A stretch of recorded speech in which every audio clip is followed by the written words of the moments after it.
Spa y Fellow en Medicina Hospitalaria en Geisinger Medical Center en Pensilvania. La doctora se ha desempeñado como hospitalista desde el 2017. Actualmente es también presidenta del SHM Capítulo Norte de la Florida. Sus intereses son POCUS, falla cardíaca y educación médica. Welcome, Dr. Morowska. We are pleased to see you again today in our second day of symposium. Please feel free to start your conference. Thank you so much, and good morning, everyone, again in Colombia. Connecting with you all from Florida, but again, I wish I was there and hoping that maybe this will happen in the near future. So yesterday we were talking about heart failure. Today I will just go through the presentation and talk a little bit about sepsis. It will be a little bit more concise, and I would say we will just go through the case that we usually see in our hospital, and it's very common to see. So let me start right here. So this is the case that I was seeing on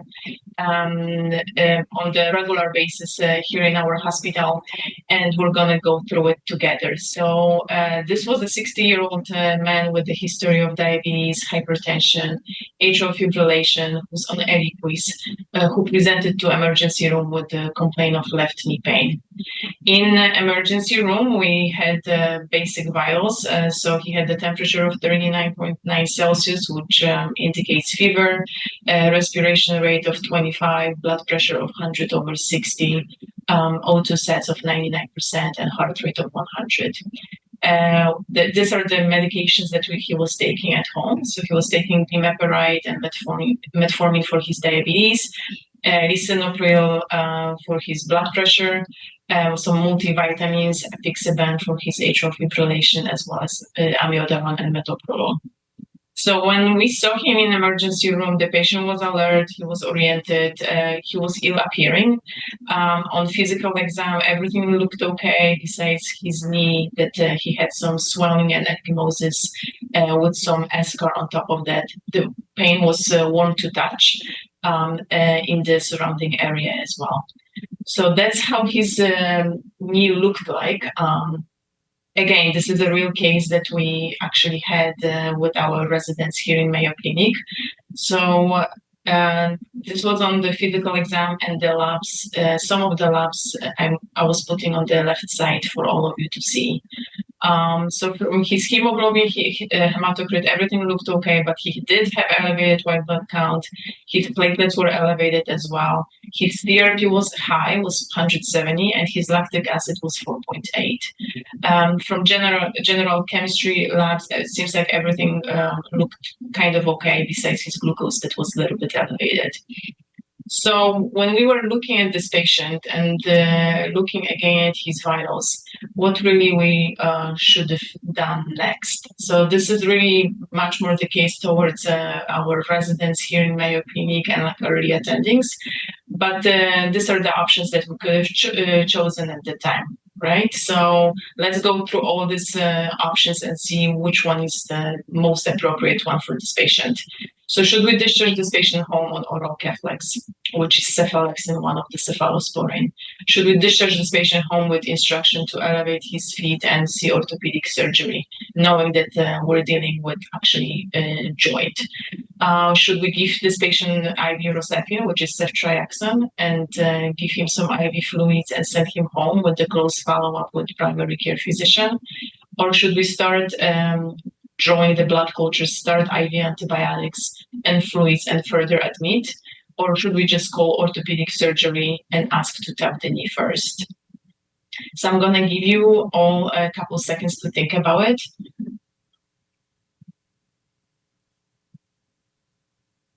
And this is the choice that we truly should have made for this patient. So when this patient came to ED, he already met criteria for sepsis. but just by looking at his vitals and white blood cell count. So what we should have done at that time, we should have get the blood culture, start IV antibiotics, and start IV fluids, and obviously admit. This patient would have been admitted to us, and actually it was admitted to hospital medicine. And further, you will see what will happen with this patient next. So what is really the initial assessment for this patient? We know that this patient met criteria for sepsis, and we know that sepsis is life-threatening organ dysfunction that is dysregulated by some sort of infection. Here in our hospital, we use mostly SIRS criteria for patients who are septic. But we also have a qSOFA and SOFA scores that we also can utilize for those patients. From SIRS criteria, we're looking at the temperature. So patient needs to have a fever or needs to be hypothermic. His heart rate needs to be elevated, respiration rate it needs to be elevated, and the white blood count should be above 12 or below 4. If patient meets any of those two criteria and we have a suspected source of infection, which in this case was his knee, we can call that this patient is septic on admission. Again, we have also qSOFA score. Sometimes we use that much more in ICU rather than on the regular floor, and the SOFA score that are much more used also for critical care patients and in ICU settings. So this is the SOFA score for sepsis. We're looking at the pulmonary score, neurovascular score, liver score, coagulation rate, kidney function, cardiovascular, and then we were just trying to see where this patient lands, and this would kind of give us mortality during the next upcoming weeks or days. So what are the risk factors for patients who can be septic? Obviously, any patients who are going to ICU, any ICU admissions, patients who are bacteremic on admission or during hospital stay, patients who are older, over 65-year-old, they are in higher risk to develop sepsis. Immunocompromised patients, we see many of patients from our oncology group that are coming over to us that can be septic on admission easily. Diabetes, obesity, that's a big risk factor. Cancer, like I mentioned in a second. And obviously patients who are having pneumonia, previous hospitalization, and recently, obviously, COVID, which is a big thing as well. So when we're looking at morbidity and mortality for patients who are septic, we know that the mortality rates varies, but ranges between 10 to 52%. Over the last couple of years, just because we have so much more data and research studies that are done, overall mortality rate is decreasing, and we see that, and we're pleased to see that, but still we're dealing with high risk of mortality for those patients. Risk of death remains high, up to 2 years, with most death occurring within the first 6 months. And obviously, prognosis really depends on sepsis severity and in response to the infection itself. And as well, I would add any underlying diseases that can put those patients in higher risk. So when we decide to give this patient antibiotic, which really antibiotic we should give for the patients that are coming to hospital medicine on admission, especially with this case that we're dealing patients who's diabetic, has atrial fibrillation, has hypertension, and trying to figure out what antibiotic we should just put him. Should we just put him on only vancomycin and just give him some fluids? Should we put him on vancomycin and cefepime? Should we just give him vancomycin, but only if the MRSA swab is negative? So wait for the MRSA swab and then give him vanc? Or should we just give him combination of ivizocin, flagyl, vancomycin, and just give him some IV fluid, which in this case I just put 2 liters? Or should we really just hold IV antibiotics, get additional imaging, and see, are we dealing really with septic arthritis? What's going on with the knee? So I will give you a couple of seconds to think about that.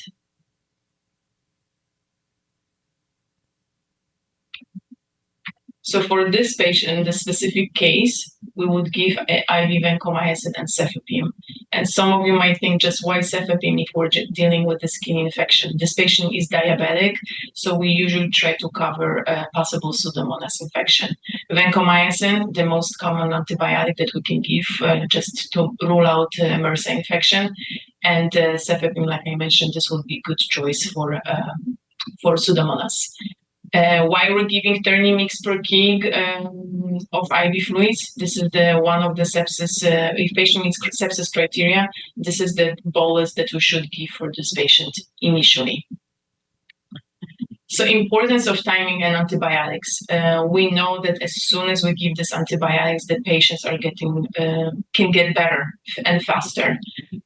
Early appropriate antibiotic therapy is really associated with 50% reduction in mortality. That's what the recent study says. If we're looking at the lactic acid, if the lactic acid is elevated, it's tell us that the prognosis might be poor or worse, and it's up to 78% mortality in critically ill patients. So this is why it's really important for us to check the lactic acid on admission. So we decided for this patient to give him IV vancomycin. We put him on cefepime to possibly cover for Pseudomonas infection. We're giving this patient 30 mg per kg of IV fluids, and then we'll start looking what else is missing here in this case. So this is the moment that we would send this patient for additional imaging, and that's what we did. So we sent this patient for X-ray of his knee. This is the results. The result shows that he does have some diffuse soft tissue swelling and subcutaneous reticulations seen around the knee. There is no knee joint effusion. And the rest of it you all can read while I'm talking about everything else meantime. So we gave this patient initial 30 mg per kg of IV fluids, and then what we usually do here in our hospital, we repeat lactic acid one more time. So patient's lactic acid was elevated on admission. We decided to recheck level again. So it went from 4.8 to 4.5. It's still elevated, it's still over 4. So from our perspective, hospital medicine perspective, it means that really we need to figure out, is this patient just becoming worse from the infection perspective, or he just needs additional fluids resuscitation. So we rechecked his vitals one more time, and his vitals were as below.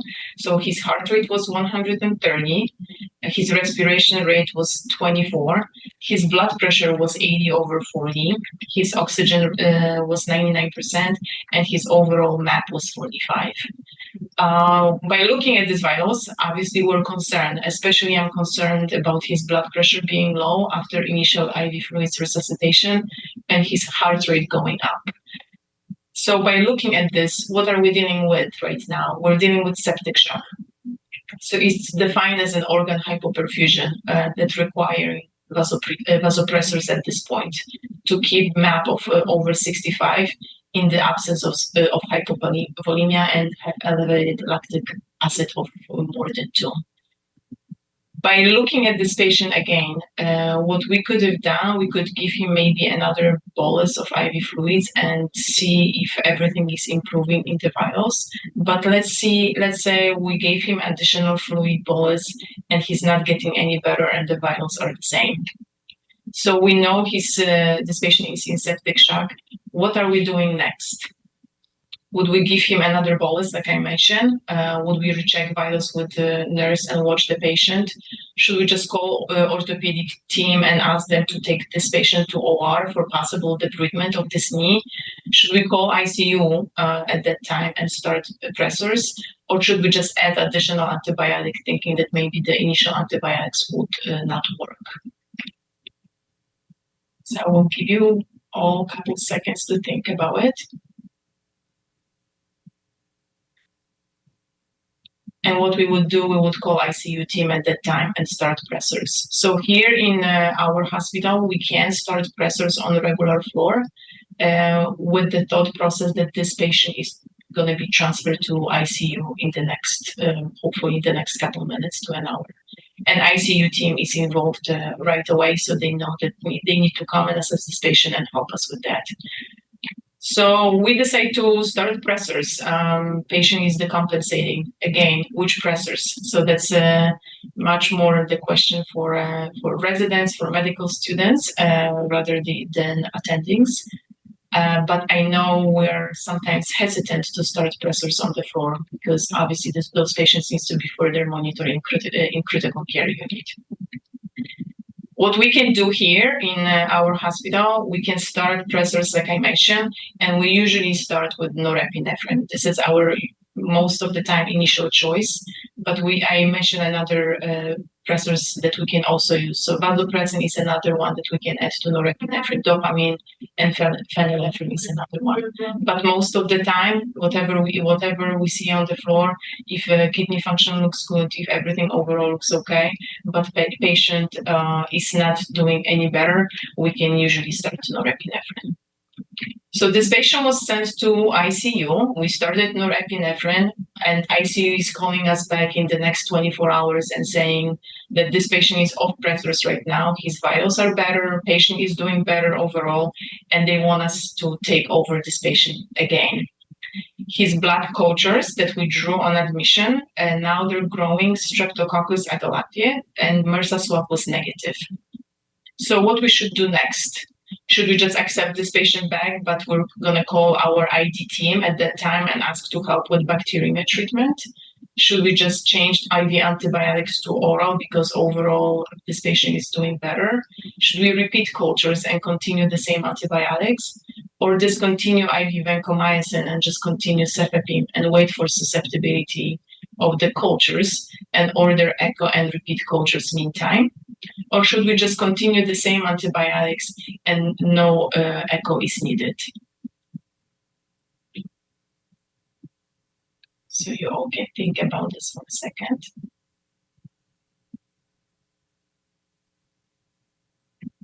So this is the choice that we would choose here in our hospital. So we would probably discontinue IV vancomycin, knowing that the MRSA swab is negative and we're not seeing MRSA growing in the cultures. And we will continue IV cefepime, knowing that overall this patient is getting better, and just wait for further susceptibility to narrow down the antibiotics.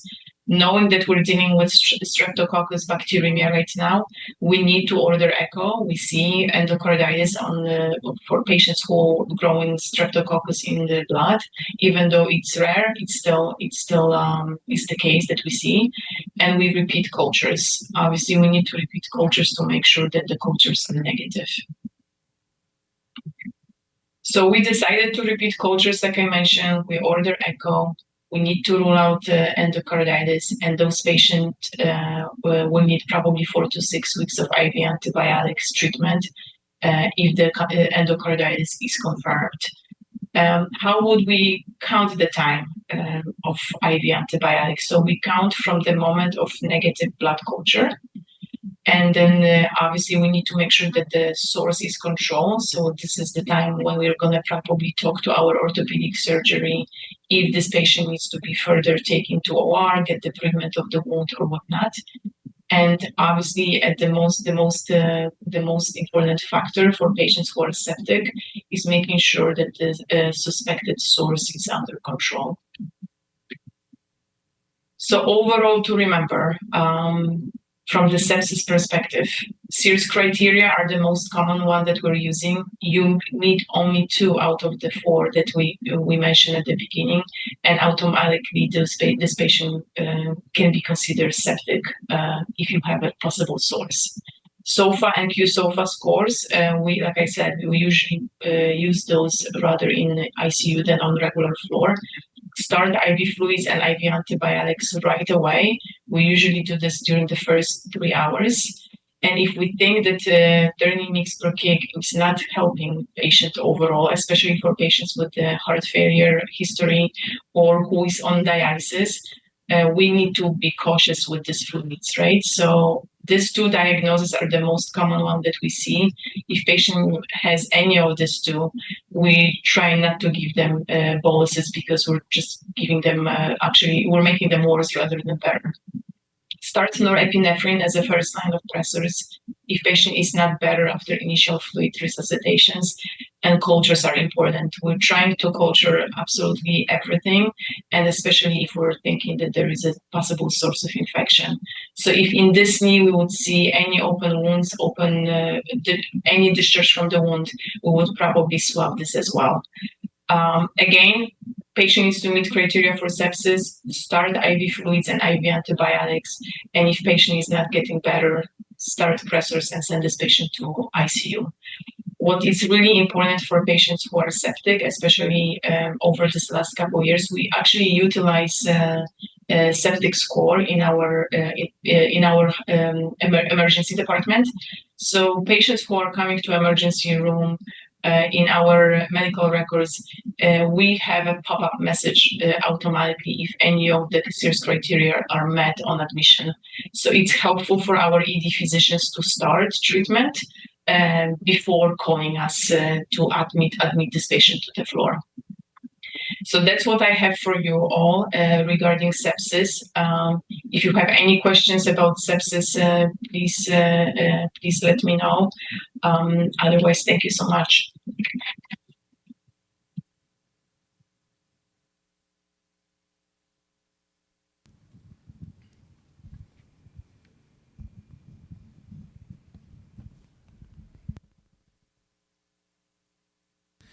Abrimos un espacio para preguntas de parte del público.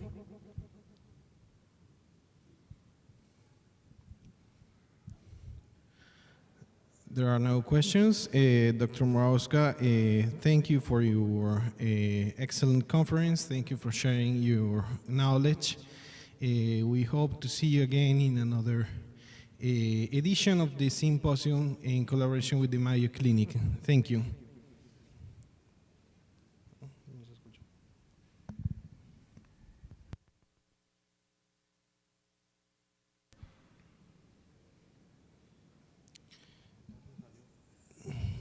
Damos paso a la conferencia Decisiones acertadas en medicina hospitalaria a cargo del doctor Edgar Gómez Leighton. El doctor es médico de la Universidad Autónoma de Bucaramanga y especialista en medicina interna de la misma universidad. Se desempeña como coordinador del servicio de medicina interna del complejo Foscal. Bienvenido, doctor Edgar. Muchas gracias.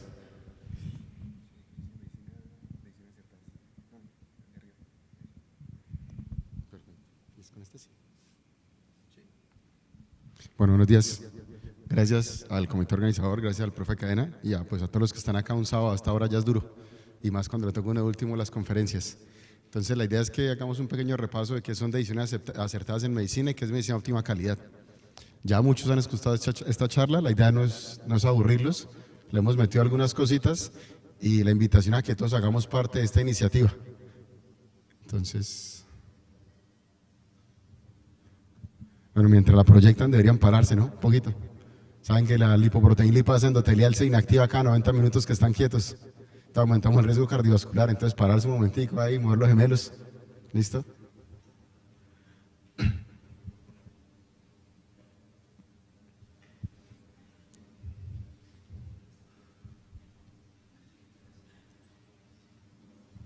¿Listo? ¿No? Listo. Entonces, como bien le dijeron, estas decisiones acertadas en medicina interna. Y este es el volumen 7 de la presentación. ¿Y por qué? Porque llevamos ya 7 años haciendo esto. ¿Cómo empezó todo? Rápidamente, un pequeño recuento histórico. Bueno, esto si lo quieren escanear, esto básicamente es, oiga, les paso el otro, la página directa de Decisiones Acertadas, que es una iniciativa a nivel gubernamental. Empezó con la Sociedad Colombiana de Sociedades Científicas, con 6 sociedades científicas, que fueron estas. La ACMI fue la pionera, empezó en el 2016, la Asociación Colombiana de Pediatría, ¿cierto? La Asociación Colombiana de Neurocirugía, la Asociación Colombiana de Ortopedia y Traumatología, SCARE, la anestesia.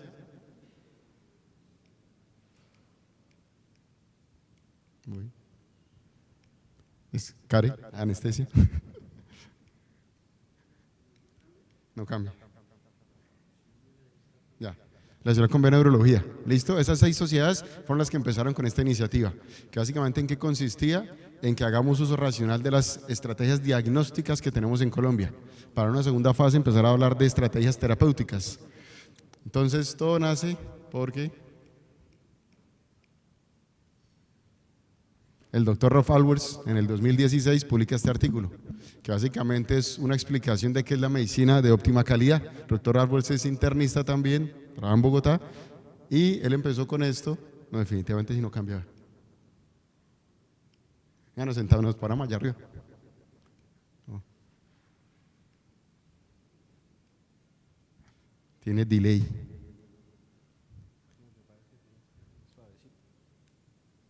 No, vea. Suavecito. Tampoco.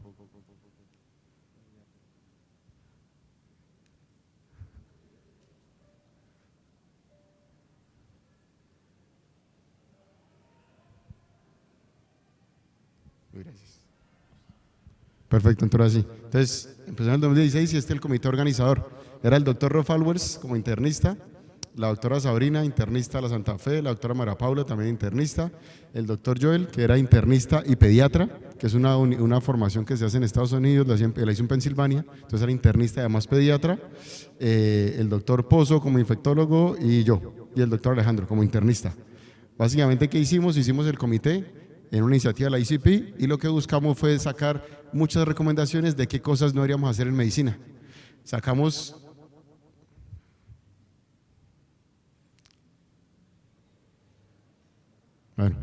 Sacamos 250 recomendaciones de qué no hacer. Fue una entrevista a 500 internistas de Colombia, donde cada uno postulaba qué cosas en medicina que a hoy, a la luz de evidencia actual, no tienen beneficio de hacerlo. De esas 250 hicimos una matriz Delphi y fuimos reduciendo la recomendación hasta 50. Después de esas 50 se la pasamos a 9 pares evaluadores y esos pares evaluadores escogieron 5 recomendaciones basados en qué, en la frecuencia, qué tanto se utilizan, segundo, en qué tanto nos cuestan y tercero, en qué tanto valor nos aportan. Con base en eso sacaron 5 recomendaciones sobre qué no hacer en medicina interna. ¿Listo? Y esa fue la historia. Pero un poquito de más, esto no empezó en Colombia, por supuesto, esto empezó en Estados Unidos y empezó en el 2011, y el 2011 fue un año bien caótico, uno no se da cuenta, pero empezó todo, empezó la revolución de los jazmines en Túnez, que luego acabó con toda la revolución de Argelia, Libia, con toda la guerra, tumbando a los gobiernos. Fidel Castro se cansó y dijo, venga Raúl, usted asuma el poder que yo ya me cansé, yo ya me pensiono, ¿listo? También empezó la revolución de estudiantes en Chile, y si ustedes se acuerdan, esa revolución acabó en Colombia con la Ley 30, que era la ley que intentaba que las clínicas y empresas pudieran generar especialistas o médicos sin tener un currículum de estudios, sino que las mismas empresas y los hospitales pudieran graduar médicos profesionales, y fue la primera vez que las universidades públicas y privadas marcharon juntas. ¿Qué más pasó? Le dieron de baja a Osama Bin Laden, ¿cierto? El grupo SEALs de la Marina, el grupo 6, le dieron de baja a Facundo Cabral, iba a dar un concierto y parece que el contratista no tenía muy buenos negocios y en el atentado que le hicieron al contratista del concierto, pues fallecieron al pobre Facundo Cabral. ¿Listo? Steve Jobs, después de tener un cáncer de páncreas, decidió no hacerse nada, dedicarse simplemente a hacer contemplación, a disfrutar los últimos meses de vida. Rechazó la quimioterapia y falleció lastimosamente. A los que nos gusta el fútbol, terrible, el River Plate, el equipo más copero de América Latina, bajó a la B, perdió el partido por el descenso 2-1 y bajó a la B. La serie hasta ese momento más vista en la historia de la humanidad, porque fue cuando se masificó el streaming y fue la que abrió paso a todo lo que conocemos hoy de Netflix y a todos los de HBO Plus, Disney Plus, todo. Y mandamos una sonda a Marte a explorar Marte, la sonda Curiosity. Entonces, oigan, en el 2011 pasaron muchas cosas. Como si fuera poco, llegamos a los 7 billones de personas. Entonces ahí es donde uno empieza a reflexionar. Venga, no hay cama para tanta gente, ¿cierto? Y los recursos en salud son finitos. Y como si fuera poco, pues ahí fue donde descubrimos el primer desfalco a la salud, en el 2011. Esos pacientes ficticios que eran pacientes de VIH falsos, pacientes de hemofilia que no existían, esos recobros al FOSIGA en ese momento que era la ADRES, fue cuando se descubrió. Y por eso fue que nació la estrategia de la autorización. La autorización bien vista es un método de garantizar que el paciente existe y que sea algo correcto. Con vicios es una forma de hacerle barreras al paciente. Por la gente que critica el sistema de salud dicen que ¿por qué necesita autorización? Señores, porque es que primero nosotros como médicos tenemos que hacer una fe de ratas y formulamos cosas que no tienen beneficio. Entonces alguien las tiene que evaluar. Y segundo, porque eso frena la corrupción.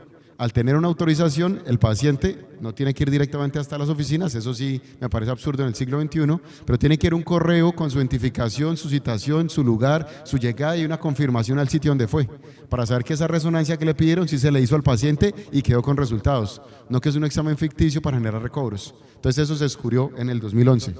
Pero, vean, en el 2022, en diciembre, pasamos la barrera de los 8 billones de humanos. Entonces, si con 7 billones de personas no alcanzan los recursos, pues con 8 menos van a alcanzar, ¿sí o no? Hay una iniciativa que es ver las cosas, ver el vaso siempre medio lleno, no medio vacío, y es una iniciativa que se llama que somos 8 billones de oportunidades. O sea, entre más seres humanos, más personas podemos aportar al cambio, ¿cierto? Y Mahatma Gandhi la tenía clarísima desde los 60 y 70. Él decía, mire, el mundo tiene suficiente para colmar las necesidades de todos, pero no la avaricia de todos. Y la anterior directora de la Organización Mundial de la Salud, Margaret Chan, ella sí está un poco más realista y decía, vea, tenemos que escoger. El mundo perdió la capacidad de mantener la vida humana y los recursos. O empezamos a mantener la salud de las personas o empezamos a cuidar el planeta Tierra. Pero ambas, con 8 billones de personas, ya no somos capaces. ¿Eso a qué nos lleva? A que empecemos a reflexionar sobre los costos en salud. Y en este mismo año salió este documento que es el Imperativo en Salud, que básicamente era un análisis hecho por financieros y administradores de Estados Unidos, en los cuales hacían una revisión de todos los gastos económicos y hacían proyecciones financieras, que es lo que los médicos no sabemos hacer. ¿Qué nos demostraron? Que nosotros tenemos, si hacían proyecciones, si hacíamos las cosas bien los médicos, habían dos proyecciones, una proyección conservadora y una proyección súper optimista. En la proyección conservadora, mire, decían que nosotros como médicos podemos, evitando errores médicos, ahorrarnos 8 billones de dólares. Y si somos muy optimistas, 12 billones. Evitar reingresos, nos podemos evitar reingresos hasta por 18 billones de dólares. Si somos conservadores y somos muy agresivos, 20, ¿cierto? Disminuir los costos en la atención en salud en 32 billones de dólares, o sea, gastamos demasiado en pacientes hospitalizados. Y digamos en fórmulas o glosas, la glosa es un término que solo existe en Colombia, pero digamos en demandas o en correcciones de las fórmulas hasta 20 billones de dólares. El resumen, el spoiler, de los 395 billones de dólares que manejan los médicos con su propia firma, porque nosotros criticamos mucho el sistema de salud, pero es que nosotros somos los que formulamos, ningún auditor formula, ningún gerente de clínica formula, es nuestro puño y letra o nuestra firma electrónica la que le indica a un paciente un procedimiento que puede o no estar autorizado o que no tenga beneficio. Entonces la responsabilidad es completamente nuestra o de nuestros pares auditores que nos ayuden en eso. Pero los 395 millones de dólares que ellos manejaban, 130 billones nos los gastamos en atención que no tiene ningún beneficio y 55 billones en atenciones de prevención que nos gastamos, es decir, pacientes de más de 60 años que no tienen vacuna para neumococo y se hospitalizan por neumonía, pacientes de más de 65 años, mujeres o hombres mayores de 70 que tenían indicación de tamizada osteoporosis y llegan a los 2 años con fractura y no la evitamos, ¿cierto? Pacientes de 60 años que llegan con cáncer de colon y nunca tuvieron la colonoscopia de los 45 años. Todo eso que se hubiera podido evitar, nosotros perdemos 55 billones de dólares. ¿Listo? Y hay muchos estudios que comparan si recibir atención en hospitales de altos ingresos versus bajos ingresos impactan en los desenlaces de salud. Este estudio fue en la década de los 90 y era súper bonito porque, claro, usted no puede comparar la atención de la hipertensión arterial en un centro de salud versus en un centro de referencia, en centro de excelencia, no la puede comparar. Pero uno que sí puede comparar la atención al final de la vida. Es decir, un TEP, ¿cierto?, de alto riesgo se tiene que tratar igual en todos lados. Se tromboliza, si no se puede trombectomía, se anticoagula, igualito. Un infarto con supra-LCT, ¿cómo se trata? Igualito en todos lados. Si tiene acceso a angioplastia, pues se tiene que remitir a angioplastia. Si no se tiene acceso a la trombolisis, si está en ventanas, si tiene indicaciones. Entonces, en estas situaciones de fin de vida o de extrema gravedad, que el tratamiento está unificado y súper claro en todos, se comparan las atenciones en diferentes estados, en hospitales de altos ingresos y bajos ingresos. Que se dieron cuenta que los hospitales de altos ingresos gastaban 30%, 32% más de recursos y teníamos la misma mortalidad y la misma estancia hospitalaria. Y cuando empiezan a analizar se dan cuenta ¿por qué? Porque gastábamos más era en la atención por especialistas, o sea, pedíamos más interconsultas y más para clínicos. Entonces den cuenta que pedir más no es mejor. Así tenemos muchos estudios, pero ¿qué pasó? Entonces la Asociación Americana de Medicina Interna, la Junta Americana de Medicina Interna, en el 2011 se reunió y dijo, venga, tenemos que hacer algo. Y hacer algo es hacer esto, hacer la campaña Choosing Wisely. Empecemos a escoger sabiamente, dentro de todo el armamento que tenemos, escoger sabiamente qué exámenes y qué intervenciones vamos a dejar, ¿cierto? ¿Y a eso qué se sumaron? Se sumaron el ASCOFAME de Estados Unidos, que es esta, la Alianza para la Medicina Interna, y la ICP, que será la ACMI. Entonces los decanos de medicina, la ACMI y digamos la asociación, la Junta Americana de Estados Unidos se reunieron y dijeron, señores, tenemos que centrarnos en algo que se va a llamar el Conscious Care, el rondas de costo-conciencia, ¿listo? Y ahí fue que nació el valor, pues, o más bien la definición de alto valor. ¿Qué nos decían ellos? Vea, a nadie nos enseñan en los posgrados, nos enseñan poco oncología, nos enseñan poco cuidado paliativo, pero nos enseñan cero o nada de atención costo efectiva. Entonces ellos dicen que tenemos 5 competencias. 1, que los estudiantes y los residentes entiendan los beneficios y los daños de todas las intervenciones que hacemos. 2, que realmente disminuyan o eliminen las intervenciones que no sirven para nada o generan poco valor. 3, que escojan las intervenciones que maximizan el cuidado del paciente. 4, que hagan planes, digamos, individualizados para la atención de cada paciente o de cada población. Y 5, que identifiquemos oportunidades a nivel del sistema, como esto, venir en un congreso donde están los residentes, los internistas, los tomadores de decisión y empecemos a hacer esto, que vayamos a la junta de nuestro hospital, a la dirección médica, que vayamos a las direcciones, digamos, departamentales, a las secretarías de salud y empecemos a promover esto. Y las 2 que nos importan muchísimo hoy, esta, disminuir o eliminar las intervenciones que no proveen ningún valor y reconocer aquellas intervenciones que sí maximicen el cuidado de los pacientes. Y para eso, como si fuera poco, tenemos estas publicaciones que demuestran que el error médico es un diagnóstico, y es un diagnóstico que no tiene CIE-10 y que tampoco tiene RUAF.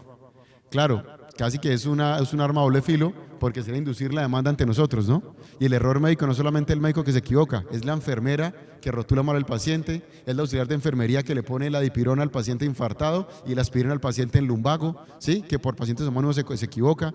Entonces, cuando miramos ese contexto que tenemos de sobrecostos y además error médico, uno se preocupa. Esta fue la publicación original de British Medical en el 2016 que hacía este análisis.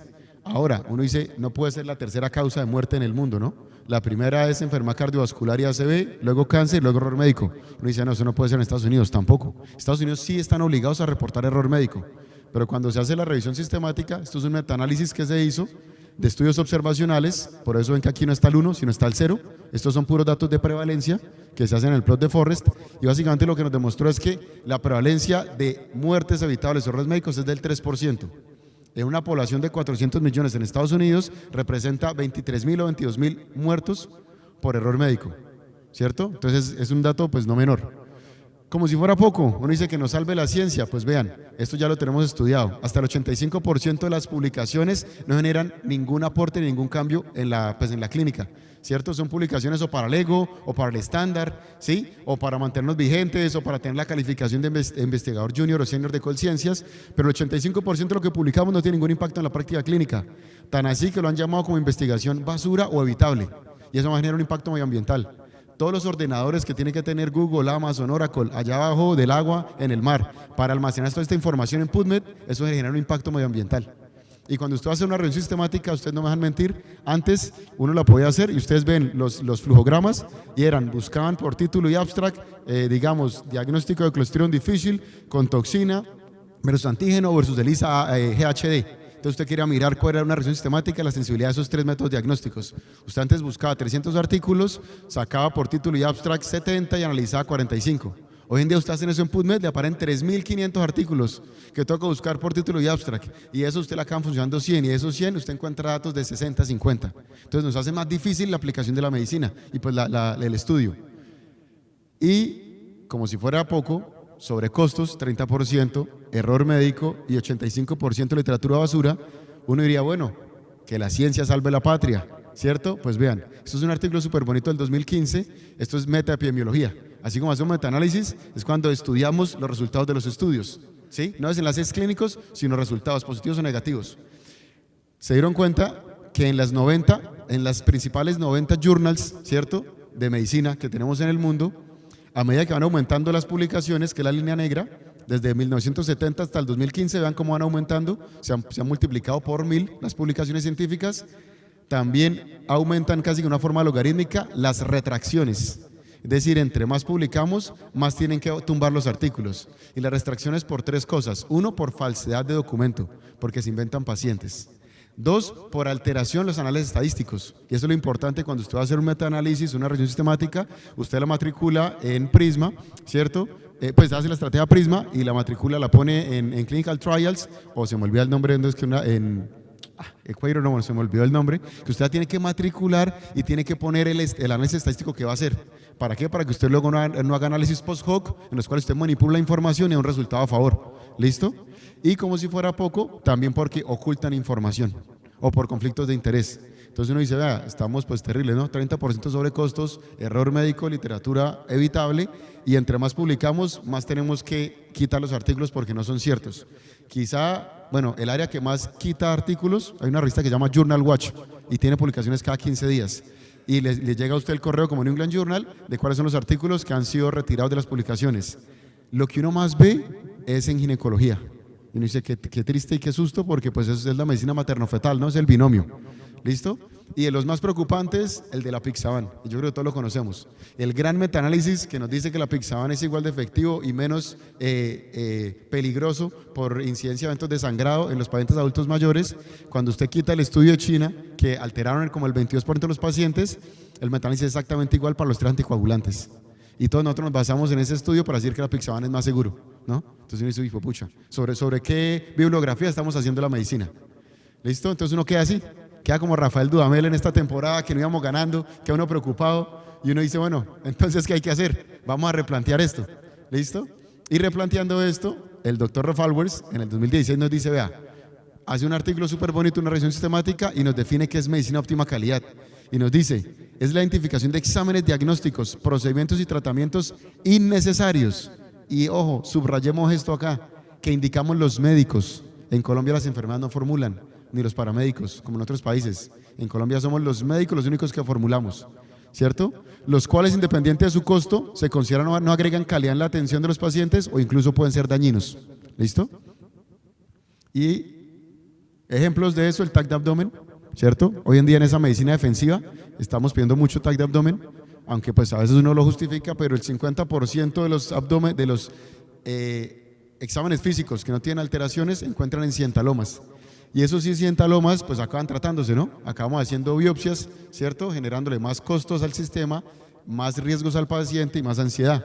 Pero una más común, la fácil, el ácido fólico. Todos decimos, no, a nadie se le niega un hemograma, a nadie se le niega un electro, a nadie un ácido fólico. Aunque llamamos en troponina, ¿no? Todo el mundo que llega a una clínica acaba con troponina. Bueno, el ácido fólico en Colombia todo está fortificado desde 1993 por ley, ustedes lo pueden buscar.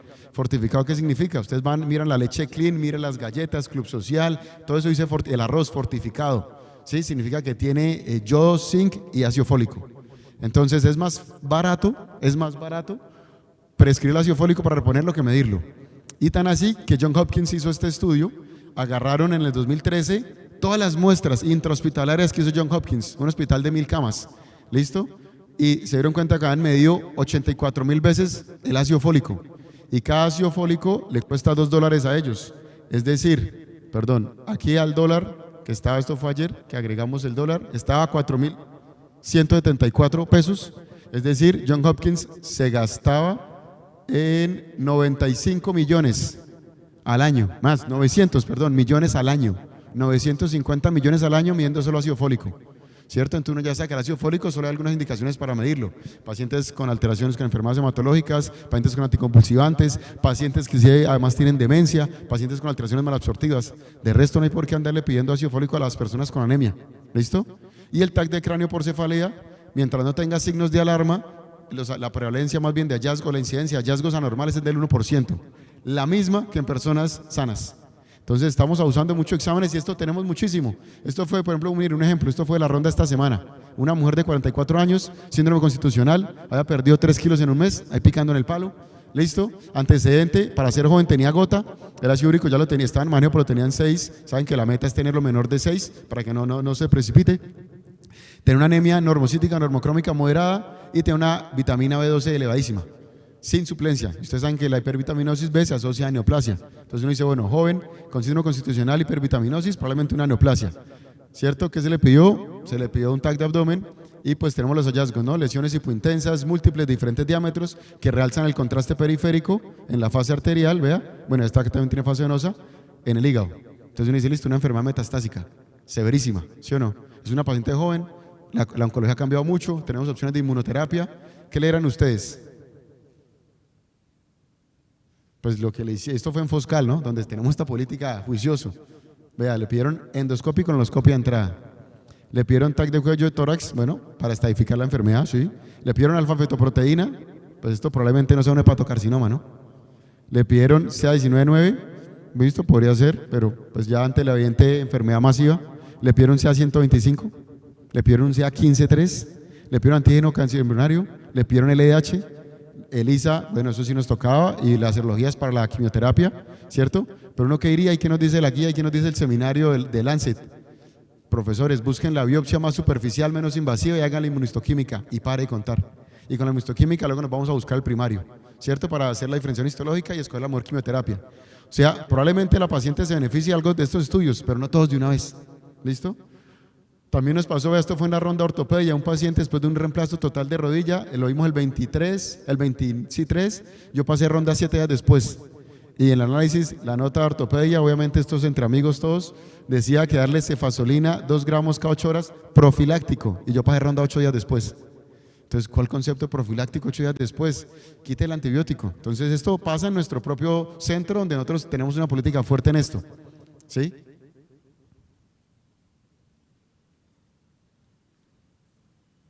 Murió el otro señalador.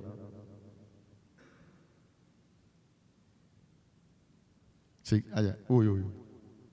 Ahí la estás cambiando tú, sí. Listo, entonces, ahí donde salen esas publicidades. Entonces, no porque el perro caliente tenga más salsa es mejor, ¿no? Todo lo de una iniciativa buenísima de que menos es más en medicina. Siguiente. Y la tienen en muchos países, ¿no? No porque le echemos más jabón a la ropa a quedar más limpia, no porque le metamos más peso a las pesas vamos a ser más fuertes. Parecen ejemplos muy sencillos, pero es que en medicina hacemos esto todos los días. Llenamos al paciente una cantidad de exámenes que tienen un efecto, como decía el profe Hernal. El mejor ansiolítico para los médicos es el antibiótico. Uy, usted le pone al paciente meropenem piptasio y se va para la casa y usted está tranquilito de que el paciente ya está protegido y probablemente sin ningún beneficio. Ese es el mejor ansiolítico para los médicos. ¿Listo? Siguiente. Todos los ejemplos, no porque usted eche más ropa a las vacaciones las va a disfrutar más. Es lo mismo pero aplicado a la medicina. Siguiente. Y, bueno, la anterior, perdón. Y estas son todas las sociedades científicas, si quieres la anterior, que han hecho y que tienen sus recomendaciones en internet. Ustedes los pueden consultar. Siguiente. Otras simplemente son de cardiología, que no le hagamos tanto cotete a las personas prequirúrgicas en cirugías de bajo riesgo y no cardíaca, que no hagamos los chequeos ejecutivos, que no le pidamos troponinas a los pacientes que no tienen una alta probabilidad, un valor pretest alto para dolor torácico de características cardíacas. Siguiente. Listo, dale, siguiente. Esto es de la Asociación Colombiana de Cuidados Paliativos, que no le pasemos sonda a los pacientes con demencia avanzada, no tiene ningún beneficio, que las radioterapias para manejo del dolor, las radioterapias por enfermedad ósea, que no las hagamos en muchas fracciones, eso andar subiendo y bajando al paciente en ambulancia o a la casa, no. Ellos dicen, vea, usted en una sola fracción le puede clavar toda la radiación y tiene el mismo beneficio y la misma evidencia para control del dolor, que es lo que nos importa. Listo, siguiente. Siguiente, tranquilo, avancemos. Listo. Las de la ITSA, uy, súper bien. Entonces, bueno, primero evitar los antibióticos profilácticos más allá de las 24 horas de la cirugía. La recomendación del Clostridium, evitar hacer prueba para el Clostridium difícil en ausencia de diarrea, ¿cierto? No, digamos, no tiene sentido. A veces la bacteria sintomática, en los adultos mayores, paciente con delirium, no tiene síntomas, no tiene reactante de respuesta inflamatoria, puede tener un poquito de leucocituria, ¿cierto? Un poquito de bacteriuria y le clavamos el diagnóstico de que es una IBU, que es lo que lo tiene en delirium y le ponemos antibiótico. Y ya hay suficiente evidencia científica, un cuerpo de evidencia muy grande que nos muestra que los pacientes probablemente lo que tienen es deshidratación o están constipados o tienen una alteración electrolítica. Entonces no nos afanemos a ponerle antibiótico, si no le hagamos ese daño al paciente y a la sociedad. Siguiente. Listo, siguiente, por favor. Entonces nacen todas las iniciativas de Slow Medicine, nació en Italia. Dicen, oiga, vamos muy rápido, frenen todo esto, bajémonos del tren. No han pasado 5 años y ya están cambiando las guías. La Asociación Europea de Cardiología es el ejemplo perfecto, cada año cambia las guías. Una pregunta, ¿es necesario? No es necesario. Ahí sigan un poquito el ejemplo de la AJA, la cambia cada 4 o 5 años, ¿cierto? Y mientras tanto hacer el ejercicio responsable de consumir literatura y analizarla críticamente. La iniciativa Menos es Más, eso es de cardiología, y pues Choosing Wisely, que es la que utilizamos nosotros.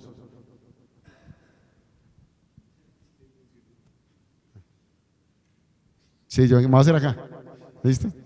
Y si ustedes piensan que esto es poquito, que esto es novedoso, vea, todo esto son portales e iniciativas mundiales de evitar el sobreuso de cosas y los sobrecostos. Y hay en todos los países. Mire, hay herramientas, hay aplicaciones, listo, en los 5 continentes. Hay una inclusive por allá en Corea, por ahí estaba, que era para evitar el sobrediagnóstico. Ustedes saben que en Corea del Sur tenemos diagnóstico para todo, ¿no? Usted va a una droguería y compra un test para ADN salival y usted mismo hace el autodiagnóstico de qué mutaciones tiene o qué polimorfismos tiene usted que le dan riesgo para algo en una droguería. Y entonces, ¿eso qué hace? Que la gente se haga también autodiagnósticos en las droguerías, de ecografías de tiroides y que se hagan, bueno, una cantidad de cosas. Hay una iniciativa en Corea del Sur para que frenen el autoexamen de tiroides. Una cosa loquísima, ¿no? Están promoviendo el autoexamen de tiroides, como si fuera, el autoexamen de mama no sirve para nada, ya sabemos, no cambia la mortalidad en nada, ahora menos el autoexamen de tiroides. Todas hay iniciativas para eso. ¿Listo? Tenemos todo un capítulo de JAMA, así como JAMA tiene esas series de Does this patient has? Entonces, este paciente tiene cirrosis y muestran estudios que nos muestran livelihood radio de qué exámenes o qué hallazgos hacen que el paciente tenga cirrosis, ¿cierto? Does this patient has esplenomegalia? Todo eso, hay una serie de JAMA dedicada solamente a menos es más. Hay intervenciones y artículos que nos muestran cómo hacer menos en salud puede ser mejor. ¿Listo? Y tenemos todo, pues, toda la cantidad de ejemplos en todas las áreas de la medicina. Como si fuera poco, tenemos el propio journal. Esto es, digamos, un journal que va con la ICP, que es de Hospitalist, y es solo medicina hospitalaria. Y tiene una serie súper bonita que se llama Cosas que hacemos sin ninguna razón, ¿no? El de Things We Do for No Reason. Entonces, por ejemplo, utilizar el lactato para guiar la resucitación. El lactato lo utilizamos porque es un factor pronóstico, ya sabemos, lo mostró la doctora, lactato mayor a 4, sabemos que mortalidad va por encima del 70%, o sea, córrale. Pero guiar la reanimación hídrica solamente por lactato ya sabemos que no tiene evidencia, no cambia, no impacta en la mortalidad. Tenemos lo de corregir el calcio por albúmina, pedir esto es, bueno, quitar la viola a la pancreatitis. Bueno, les recomiendo toda esta serie de artículos de cosas que hacemos sin ningún sentido o sin razón, de Hospitalist. ¿Listo? Y los que tengan el gusto de ir a Grecia un día, ¿cierto? Pueden ir allá al Monte Parnaso, a 2 horas de Grecia, de Atenas, como si fuera aquí a Barranca, y van al oráculo de Delfos. El oráculo de Delfos ya está destruido. Acá en teoría en el medio hay una fuente de agua, que era donde se hacían las pitonisas, para darle la bendición a todos los comandantes generales que iban a pedir la bendición cuando iban a hacer una conquista o alguna guerra. Ellos no predecían el futuro, solamente le dan la bendición para que les fuera bien. Pero todos los comandantes mandaban a sus generales allá y a sus políticos.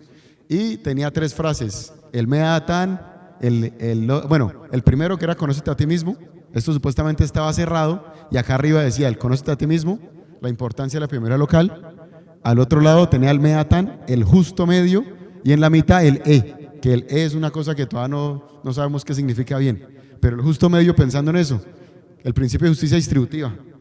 Cada examen que nosotros le pedimos a un paciente, se lo estamos quitando a otro, ¿no? Entonces, un ejemplo, cada resonancia con contraste que pedimos de más solo por duda, ¿cierto? O cada colonoscopia, endoscopia que estamos pidiendo de más, o pero aún, cada estudio de biología molecular que pedimos sin un beneficio claro, pues le estamos quitando probablemente la oportunidad a una adulta mayor de tener un tamizaje, una densitometría ósea, o de vacunación para neumococo, ¿cierto? O simplemente un perfil lipídico de riesgo cardiovascular, porque los recursos en salud son finitos. Entonces, importantísimo eso.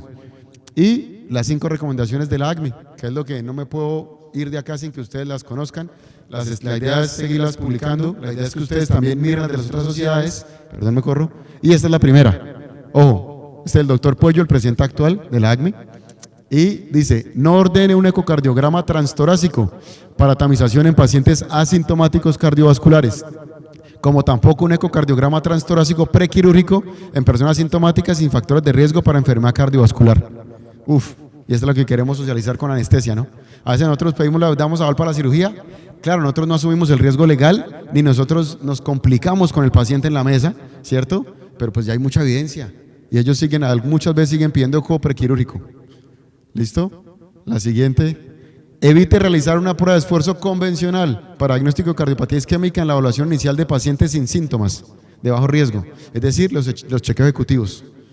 Ojo, si ustedes van a hacer una evaluación preparticipativa para actividad física, es decir, van a empezar a correr maratones, a jugar fútbol los domingos, van a empezar a hacer deportes que requieran alta o moderada intensidad, ustedes sí tienen que hacerse eso, ¿no? Las recomendaciones después de los 35 años, ecocardiograma y prueba de esfuerzo. Antes de los 35 años, solamente ecocardiograma. ¿Listo? La prueba de esfuerzo se van a hacer ultramaratones, eso sí siempre. ¿Listo? La tercera, no solicite cuantificación de troponinas en pacientes con dolor torácico no típico o patologías no cardíacas en las que haya ausencia de angina, insuficiencia cardíaca nueva o descompensada, cambios electrocardiográficos consistentes con síndrome coronario agudo o muerte súbita. Es decir, no pidamos troponina fuera del contexto de enfermedad cardiovascular. Cuarta, no solicite urocultivos para la detección, el tratamiento y seguimiento de la bacteria sintomática en mujeres posmenopáusicas. Definitivamente, pues no hacerlo. Y uno cree que esto es infrecuente, pero ustedes ven la consulta externa, yo creo que estaba llena de eso, ¿no? IBU y mande el urocultivo control. Y la quinta, que es la que más me gusta a mí, no solicite Doppler de carótidas en adultos mayores asintomáticos y agréguele en pacientes con síncope que no focalizan. No hay ninguna fisiopatología que le explique a usted un síncope no focalizado por obstrucción carotidia. No existe, no hay forma de explicarlo. Menos del 4% de los síncopes tienen enfermedad carotidia. Y si lo hacen, tiene que tener focalización o hallazgos neurológicos de un ACV chiquitico o algo. Y la enfermedad carotidia, ya sabemos que cuando es asintomática, el manejo médico es igual al manejo intervencionista. Entonces no tiene ningún sentido hacerlo. ¿Listo? Este es el QR de la página de la Asociación Colombiana de Sociedades Científicas. Ahí están todas las sociedades que ya han publicado sus recomendaciones. Y las recomendaciones nuestras de Foscalegría. Entonces, ojo, lo que queremos hacer a nivel intrahospitalario, para acabar ya, no solicite paraclínicos de control diarios en pacientes hospitalizados con evolución clínica favorable. Eso de que pasamos ronda y pedimos hemograma diario, cuadromático, con creatinina, electrolitos, o cada 48 horas, no. Había un profe, el doctor Machado, le decía a uno que el silencio en la ronda no tiene que ser incómodo. Si usted pasa la ronda y el paciente va bien y no tiene nada que cambiar, sin caer en inercia terapéutica, el silencio no tiene que incomodar, porque a veces nosotros por llenar ese silencio, no jefe, pídale esto, cámbiale esto, ¿no? Si el paciente no requiere nada, déjelo que va bien, el silencio no tiene que incomodarnos en la ronda. Entonces no pedir paraclínicos de forma rutinaria. Segunda, no solicite albúmina para corregir el calcio sérico, sabemos que no funciona. En el único grupo de pacientes que sí funciona es en los pacientes jóvenes con tasa de filtración mayor a 60. En el resto, si sospecha lo puede utilizar para tamizar el calcio por colorimetría. Y sospecha alguna enfermedad directamente con el metabolismo del calcio o quiere confirmarlo, pide el calcio iónico. Pero no pidamos albúmina para corregirlo. Albúmina depende del estado de la volemia también del paciente. Ustedes lo hinchan, le salen 2,1 y lo deshidratan, le sube a 3,2 y el calcio cambia. ¿Listo? Tercera, no solicite albúmina o prealbúmina para valoración nutricional. Sabemos que la valoración nutricional es multidimensional, es interrogatorio, examen físico, pliegues cutáneos, más bien conductas alimentarias, ¿listo? No solamente albúmina y prealbúmina. No solicite de forma rutinaria, esta nos gusta, los cultivos microbiológicos en dispositivos crónicos o en úlceras, ¿cierto? Esas traqueostomías crónicas, nefrostomías, ondas vesicales, úlceras crónicas, esos cultivos profundos no hay que tomar cultivos de ahí. Eso solamente nos va a confundir, ahí crece hasta un ornitorrinco, como dicen, y acabamos tratando al paciente con una cantidad de antibióticos que no necesita. La quinta, no solicite de forma rutinaria amilasa y lipasa en el segmento de la pancreatitis. La vemos todo el tiempo. Eso es por clínica, ¿cierto? No tenemos que andar pidiendo amilasa, pues lipasa podría, pero mucho menos amilasa en el segmento de la pancreatitis y menos si es por CEPRE, porque la CEPRE naturalmente por cambios mecánicos y por el contraste y la presión la va a elevar. Entonces no hagamos eso. Y la ñapa que yo pongo, siempre que es la del síncope, no pedir de forma rutinaria el Doppler de carótidas en el estudio del paciente con síncope que no ha focalizado. No tiene ningún sentido. Esas serían las de diagnóstico. Y las de tratamiento, ¿qué es lo que queremos hacer? Ojo, no premedique a los pacientes antes de transfusiones. No tiene ningún beneficio, no sirve para nada premedicarlos. Sí, aún así si han hecho fiebre, no sirve para nada premedicarlos. ¿Listo? La palabra premedicar es de las cosas que nos inventamos los médicos en español, ¿no? Eso de trombolizar, fogartear, esas cosas solamente, eso no existe en la RAE, pero bueno, entonces no medique a los pacientes antes de la transfusión. Segundo, no se recomienda el tratamiento farmacológico de la fiebre etiología infecciosa. Hay ya 3 ensayos clínicos que si el paciente tiene una fiebre infecciosa y no es un paciente neurocrítico ni en ACV, si el paciente tolera la fiebre, déjese, las está defendiendo, disminuye la replicación viral y bacteriana. Claro, ya si la fiebre le compromete su calidad de vida, pues ya y si está con escalofríos, si él no se aguanta, se la tratamos. Pero medicalizamos la fiebre, paracetamol endovenoso, dipirona con el riesgo de granulocitosis y nefritis intersticial y acetaminofén que da miedo. Si la podemos aguantar, aguantémosla. Aumenta la sobrevida, no tratar la fiebre de orina infeccioso. Ojo. ¿Listo? No se recomienda la gastroprotección de forma sistemática por favor quitemos toda cantidad de omeprazol que tenemos en las clínicas y es omeprazol.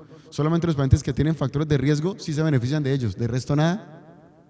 ¿Listo? Cuarta, no indique el paso de sonda nasogástrica o vías alternas de alimentación en pacientes con demencia avanzada. Son conversaciones incómodas, largas, usualmente no son solo una, son 3 visitas en 3 rondas, lunes, martes y miércoles, hablando con toda la familia, sensibilizándoles y mostrándoles por qué no, su familiar no se beneficia de una sonda nasogástrica con demencia avanzada. Listo. La quinta, no se recomienda el soporte transfusional para metas mayores a 10, también es el conflicto eterno con anestesia para cirugía. Entonces, estabilizar al paciente, garantizar hemoglobina mayor a 10 para pasar a cirugía. Hay demasiada evidencia, los ensayos clínicos, los TRIC, ya nos demostraron que políticas más restrictivas de 8 a 7 tienen igual o superior evidencia, no exponemos al paciente a transfusiones y ahorramos unidades de sangre. Y la ñapa siempre. No se recomienda el uso de manitol o diuréticos de ASA en el manejo del edema cerebral maligno. Estos pacientes que tienen metástasis cerebral, ¿cierto? Ya sabemos que el manitol no sirve ahí ni la furosemida. ¿Qué sirve ahí? Los corticoides en dosis altas, usualmente 10 miligramos de carga, luego 16 miligramos al día, algunos estudios dicen que hasta 24 en el horario que quieran, ¿cierto? Y si el tumor tiene BERF modificado, le ponemos avicizumab, ¿listo?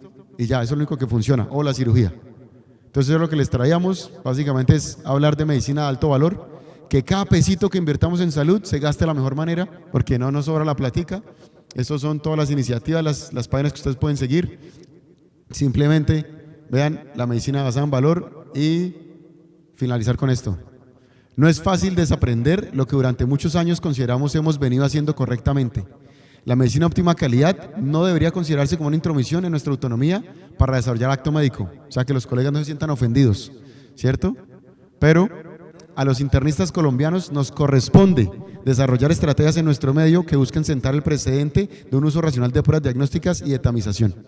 ¿Listo? Entonces ya saben, siempre con el internista. Muchas gracias.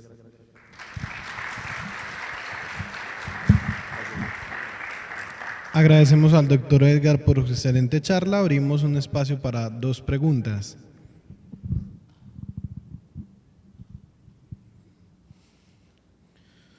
Bueno, damos continuidad a nuestro simposio ya para dar cierre con la charla PROA, escenarios frecuentes, experiencia foscal a cargo del doctor Edgar Bernal.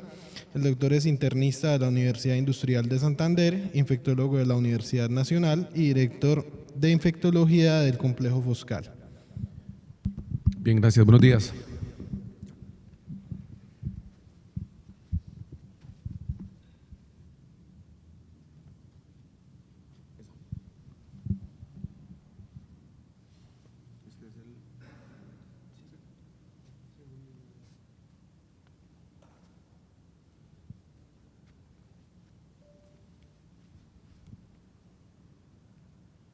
No señala, ¿cierto?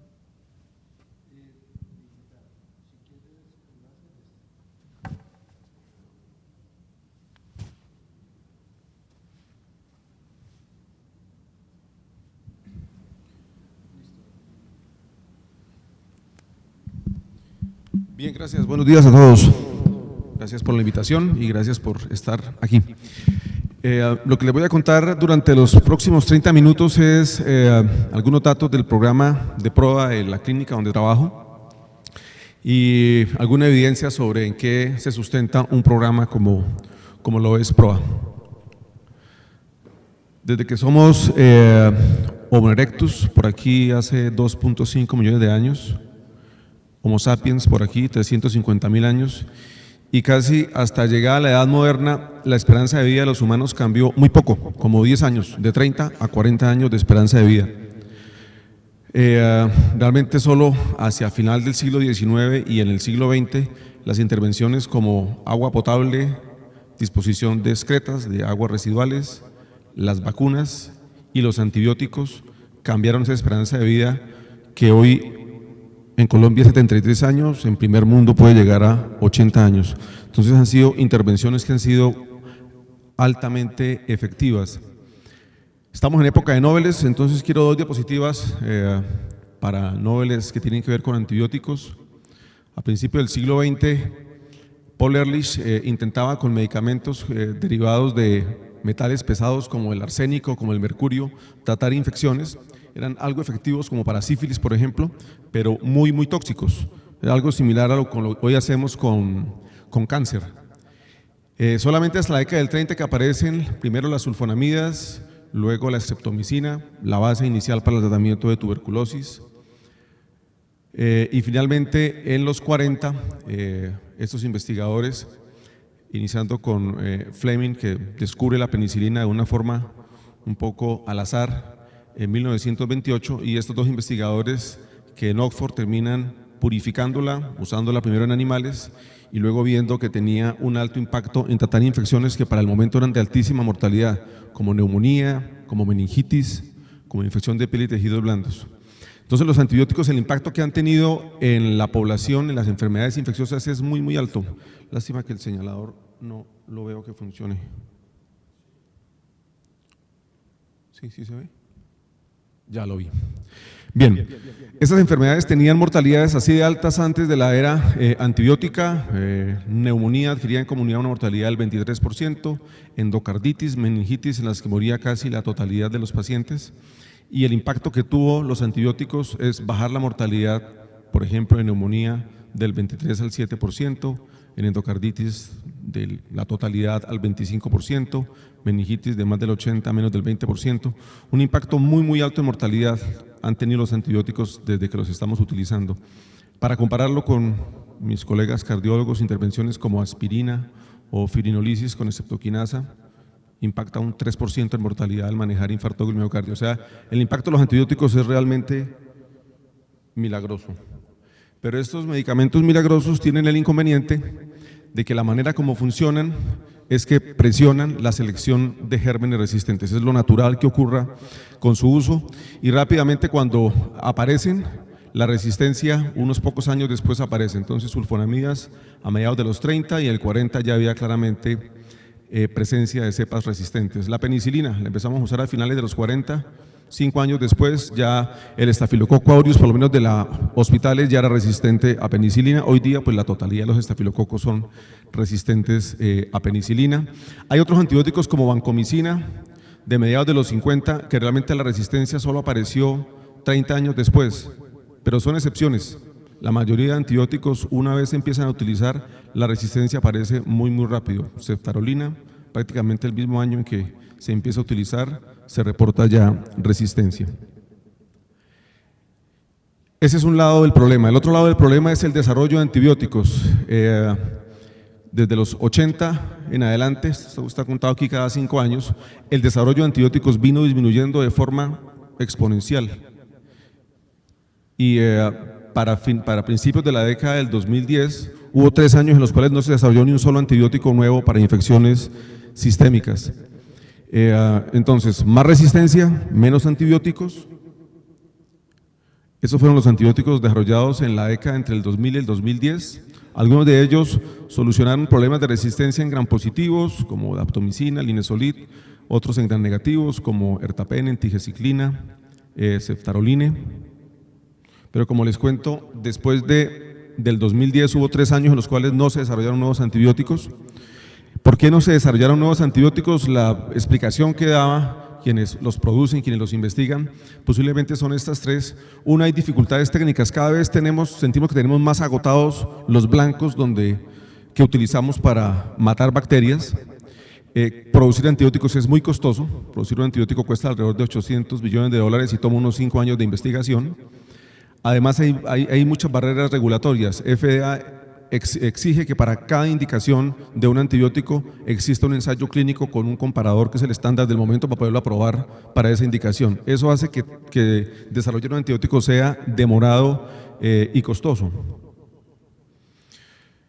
Con este problema, la Asociación Americana de Enfermedades Infecciosas, el Congreso de Estados Unidos, lanzó una iniciativa en el 2010 con la propuesta 10-20, que en los siguientes 10 años se desarrollarán antibióticos principalmente para estos gérmenes, que eran los gérmenes más problema y que siguen siendo los gérmenes más problema por resistencia.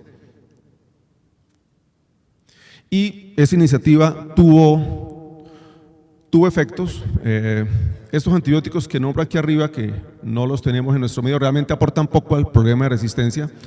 se parecen mucho a vancomicina, linezolid, pero estos dos que sí aparecieron, 2014-2015, sobre todo ceftazidima y Bactam 2015, que aparece en primer mundo, en Colombia empezamos a hablar en 2022, pues realmente sí aporta sobre gérmenes gram negativos multiresistentes. Entonces sabemos que es útil contra gérmenes BLE, contra enterobacterias resistentes a carbapenemes, incluida la Klebsiella KPC como la enterobacteria de mayor problema en nuestros hospitales, contra algunas pseudomonas multirogo resistentes, no todas, pero sigue teniendo problemas en que si el mecanismo de resistencia son estas metal o beta-lactamasas, pues este antibiótico no es útil.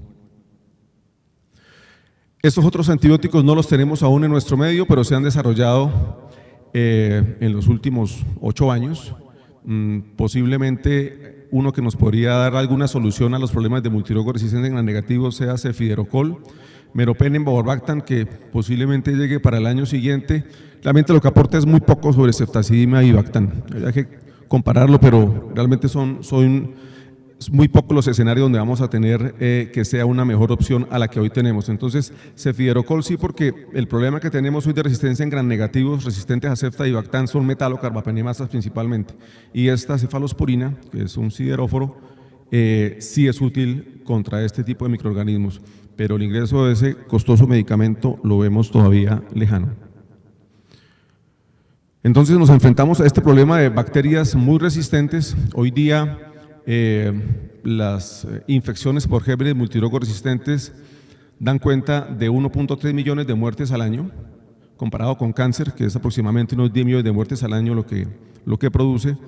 Ese panorama así de negro de pocos antibióticos y mucha resistencia hace pensar que para el 2050 el número de muertes por gérmenes multirogo resistentes, infecciones asociadas a ellos, se parezca mucho al número de muertes que hoy tenemos por cáncer. Todo este panorama se conoce ya desde hace rato. OMS lanzó una iniciativa desde el año 98 del siglo pasado con la idea de tratar de disminuir este problema de resistencia, y estos son como las intervenciones principales que tenemos. Uno, el uso apropiado de antibióticos, de eso hace parte los PROAS que hacemos en las clínicas, prohibir la venta sin fórmula, que aún sigue siendo una práctica común en nuestro medio. Prevenir la propagación de gérmenes resistentes, es lo que hacemos con el aislamiento de pacientes que están colonizados o infectados con gérmenes multirogo resistentes. Impedir la fabricación y distribución de antibióticos que sean de mala calidad, sabemos que eso también presiona para gérmenes resistentes. Este que es muy importante, el de reducir el uso de antibióticos en la cría de animales. El 70% de los antibióticos que produce Estados Unidos lo consume en la crianza de animales, el otro 30% en humanos, y eso presiona, principalmente son quinolonas, macrólidos que utilizan, y eso presiona también para gérmenes resistentes en humanos. Y tener sistemas de vigilancia epidemiológica como los que tenemos en todas nuestras clínicas. Se sabe desde hace mucho tiempo, 20 años por lo menos, que el 40% de los pacientes hospitalizados reciben antibiótico y que alrededor de la mitad de esas prescripciones pueden ser erróneas. Eso lo sabemos y está medido desde hace tiempos. ¿Por qué sucede eso? Aquí hago como un resumen de las causas principales de por qué ocurre. Incertidumbre diagnóstica, eso nos ocurre muy frecuentemente, sobre todo en los pacientes críticos, unidad de cuidado intensivo, un paciente febril, con leucocitosis, que muchas pueden ser las causas de que esto lo tenga, pero ante la incertidumbre es frecuente que en pacientes críticos arranquemos antibióticos, y en paciente crítico uno lo entiende, posiblemente es difícil de intervenir en paciente crítico, pero el problema donde podemos intervenir es en el paciente no crítico, que solamente tiene fiebre, pero que está clínicamente estable, donde no tengo una urgencia de tratar. O sea, hay infecciones, un paciente séptico es una urgencia tratarlo con antibiótico, un paciente con una neumonía grave es una urgencia tratarlo, con una meningitis es una urgencia tratarlo, pero un paciente con un cuadro febril que no tengo clara la etiología no es una urgencia. Y posiblemente esperarme a tener un diagnóstico más de certeza sea lo adecuado. Razones legales, sobre todo en primer mundo, las demandas por equivocaciones médicas, por errores médicos son muy frecuentes, entonces los médicos tratan de curarse en salud usando estrategias como formular antibiótico ante la duda. Buenas intenciones, si no lo necesita tampoco le hará daño, eso es una frase pues falsa. Por supuesto que los antibióticos sí hacen daño, además de efectos adversos directos, pues del que estamos hablando, la presión de selección para gérmenes resistentes.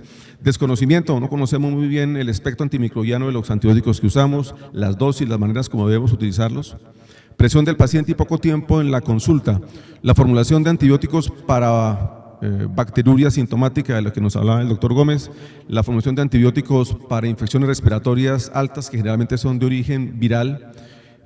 Frecuentemente nos excusamos en la falta de tiempo y pues es cierto, toma más tiempo explicarle a una mujer posmenopáusica con 5 urocultivos positivos que no requiere antibiótico, después de haber esperado 2 meses para la cita con el infectólogo, que no requiere antibiótico, que no debía haber recibido previamente antibiótico y que lo que tiene no es una enfermedad, que simplemente es un hallazgo frecuente en mujeres de su edad. Pero eso toma más tiempo, es más fácil hacerle una receta de antibióticos. Preferencias personales, yo le tengo miedo a esto que llaman por escuela.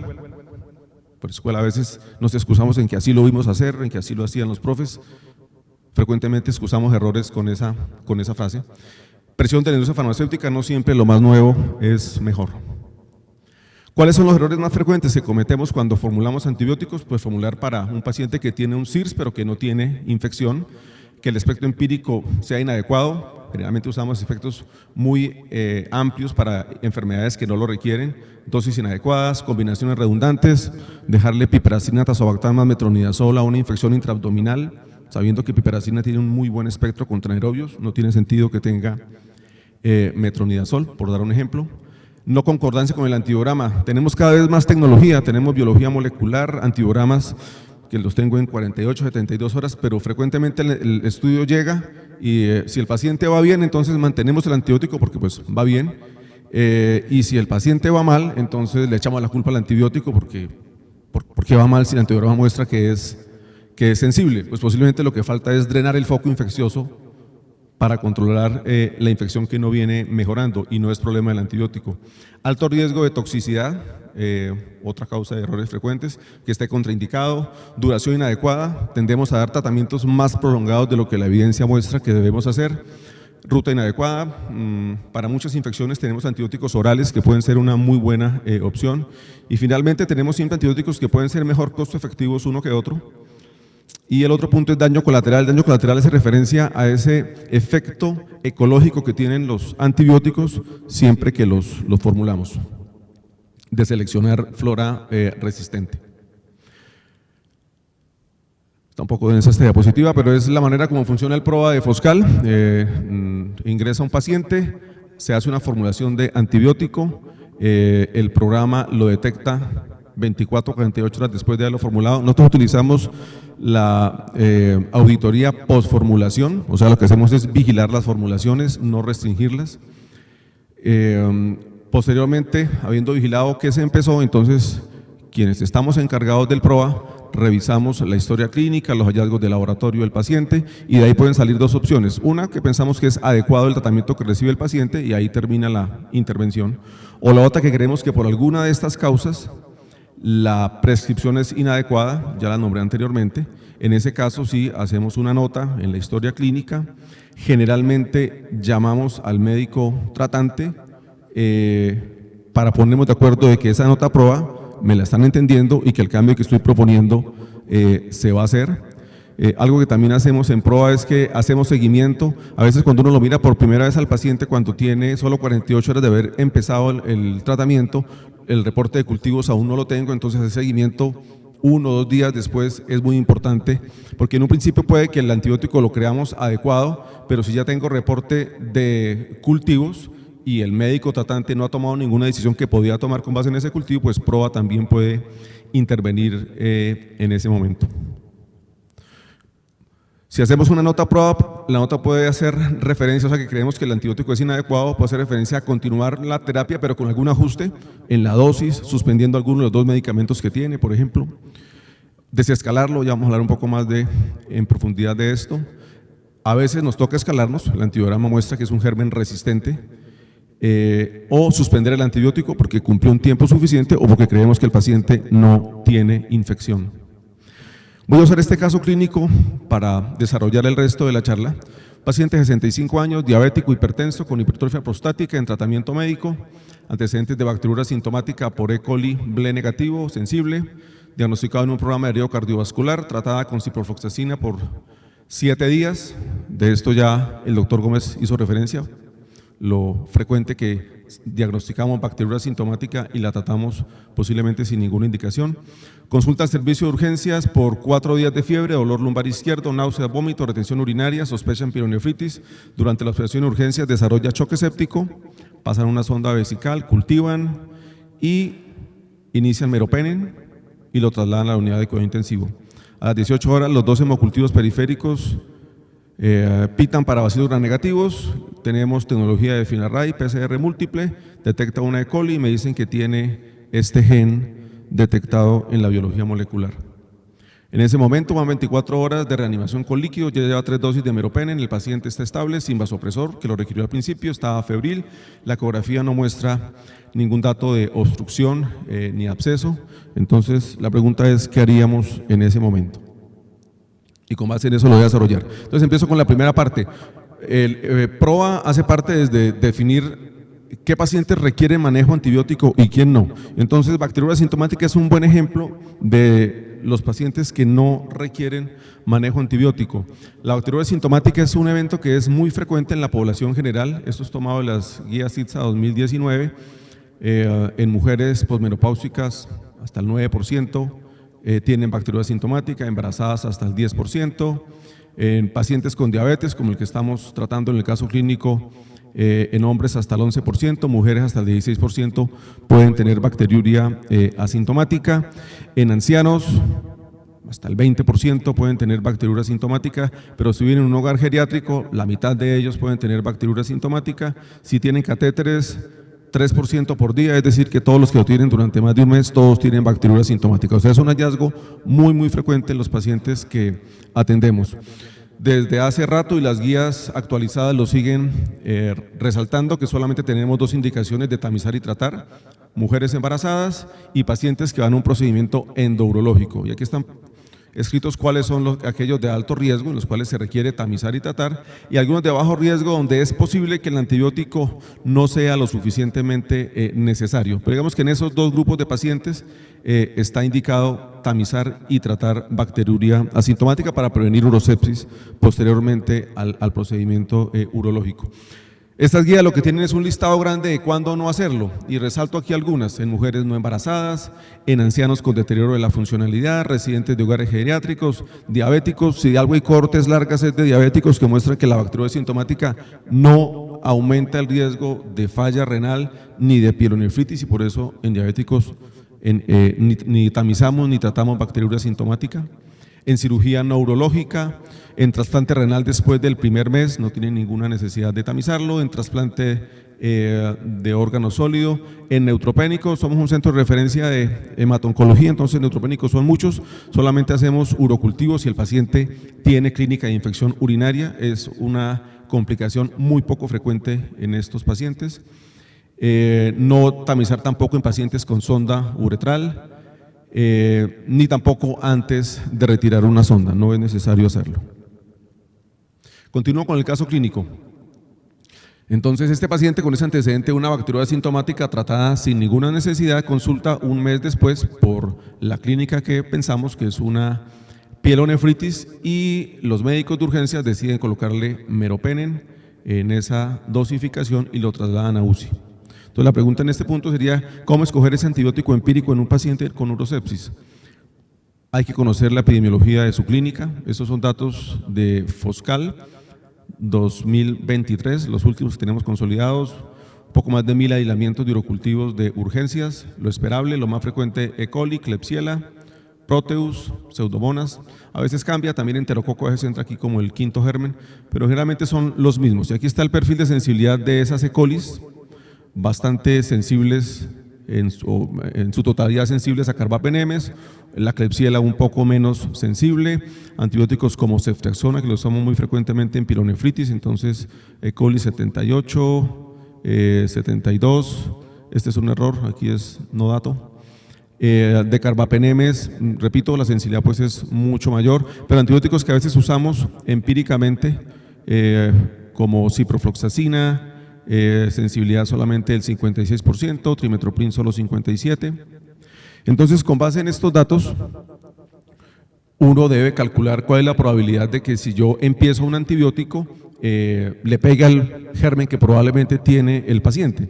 A eso lo llamamos probabilidad de éxito terapéutico, es una sumatoria. Aquí coloco un ejemplo. Entonces, si yo quiero saber el ertapenem en IB1 nosocomial en salas generales de mi clínica, ¿qué probabilidad tengo de que el antibiótico que yo elija sea adecuado? Entonces, si tengo microbiología, voy sumando la frecuencia del microorganismo, por ejemplo de E. coli, por la sensibilidad de E. coli a ese antibiótico que estoy buscando, por ejemplo ertapenem, por la frecuencia del segundo germen, Klebsiella, por la sensibilidad de él, y así los gérmenes más frecuentes de esa entidad, en este caso, por ejemplo, infección urinaria. Entonces, hago estas multiplicaciones, sumo, y al final me va a decir que si yo le coloco ertapenem a un paciente con IB1 nosocomial, estos son datos de la clínica, en salas generales tienen un chance del 82% de que acierte en el antibiótico.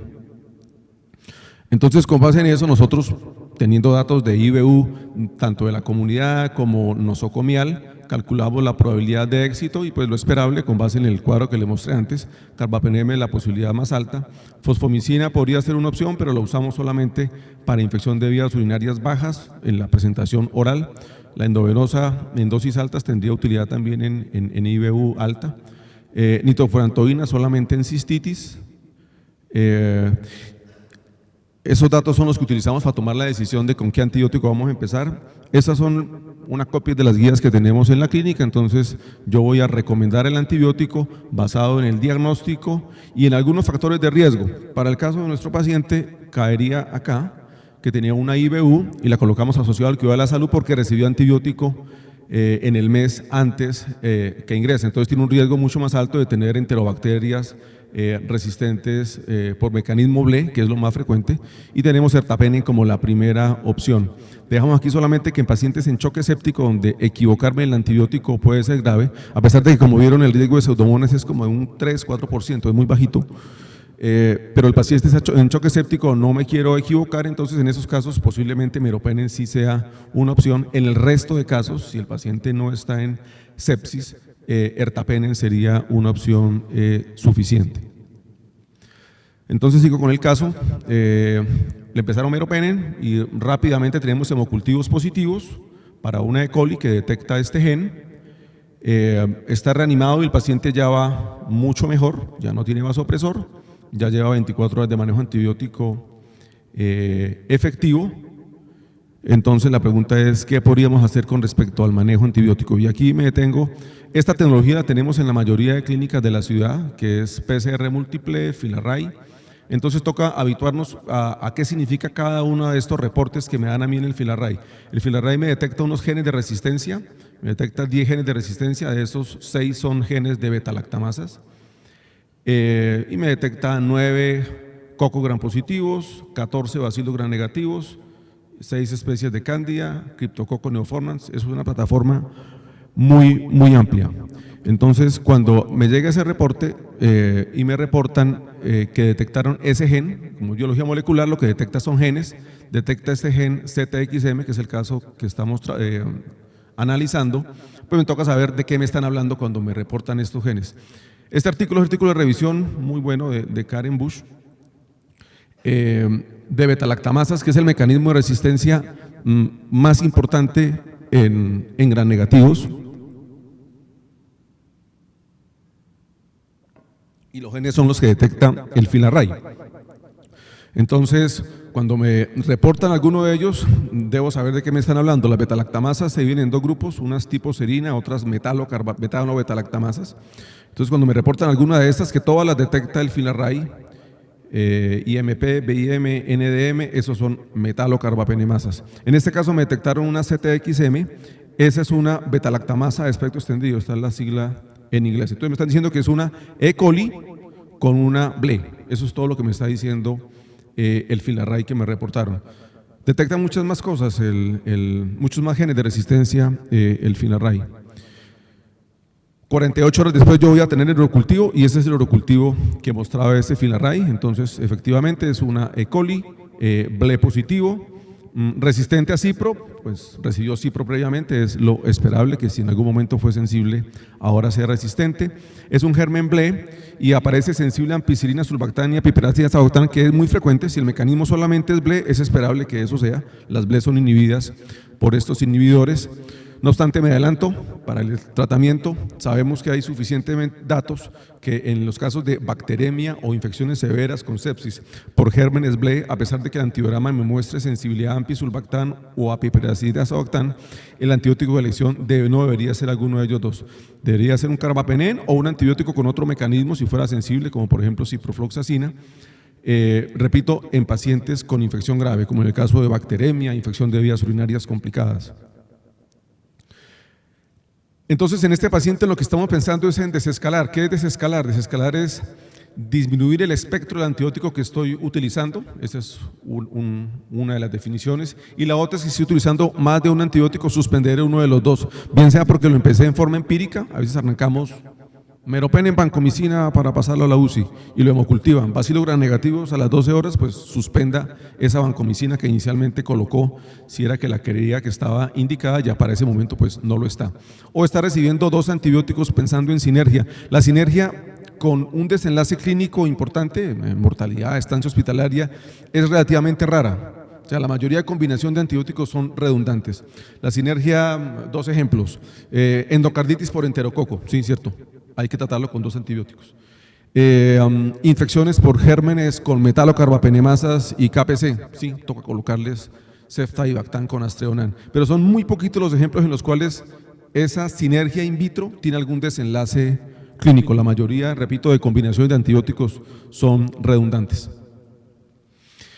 Si bien esta no hace parte de la definición de desescalar, sí hace parte de la definición de optimizar el uso de antimicrobianos. Interrumpirlo tempranamente si yo claramente encontré que la causa de la fiebre de mi paciente que estaba en piso es una trombosis venosa profunda, es un embolismo pulmonar, causas de fiebre de pacientes hospitalizados, y empecé antibiótico porque no tenía certeza, pues una vez tengo descartado ese diagnóstico infeccioso, suspender el antibiótico, acortar el tiempo. Existen suficientes datos, ya los cuento, en que acortar los tiempos en muchas circunstancias es costo efectivo, es efectivo y sin aumentar el riesgo de recaídas. Optimizar las dosis, ejemplos, utilizando parámetros PKPD, lo que hacemos en nuestras clínicas de utilizar los betalactámicos en infusiones prolongadas, aminoglicosis en una sola dosis diaria, todo eso mejora efectividad, disminuye toxicidad, y algunos antibióticos que tienen muy buena biodisponibilidad oral, ahí coloco ejemplos, quinolonas, linezolid, metronidazol, timetoprim sulfa. Esos antibióticos, su biodisponibilidad es cercana al 100%, entonces yo puedo pasarlo rápidamente de terapia endovenosa a terapia oral. El término antibiótico de amplio espectro a veces es difícil de definir y lo usamos como frecuentemente sin saber bien de qué estamos hablando. Esta es una revisión de 4 escalas para definir un score del espectro antimicrobiano, y hacemos énfasis porque es que el espectro antimicrobiano está claramente relacionado con el daño colateral del medicamento, con la presión de selección del medicamento. Entonces estos son 4 scores que estos van hasta 10, esto hasta 12. Yo utilizo es uno de esos 4 que están ahí. Ahí está la referencia bibliográfica. Aquí están los antibióticos, aquí están los gérmenes clasificados como importantes, y pues 0 si es resistente, 1 si es sensible, y al final me va a decir estos son antibióticos de un espectro menor. La escala va de 1 a 11. Entonces fíjense que por ejemplo antibióticos pues como cefazolina tiene un score de 3, como ceftriaxona 5, y aquí los dividimos como en 2, esto ya de amplio espectro, como por dar un nombre, los que tengan score de más de 7, cefepime, y ahí van aumentando.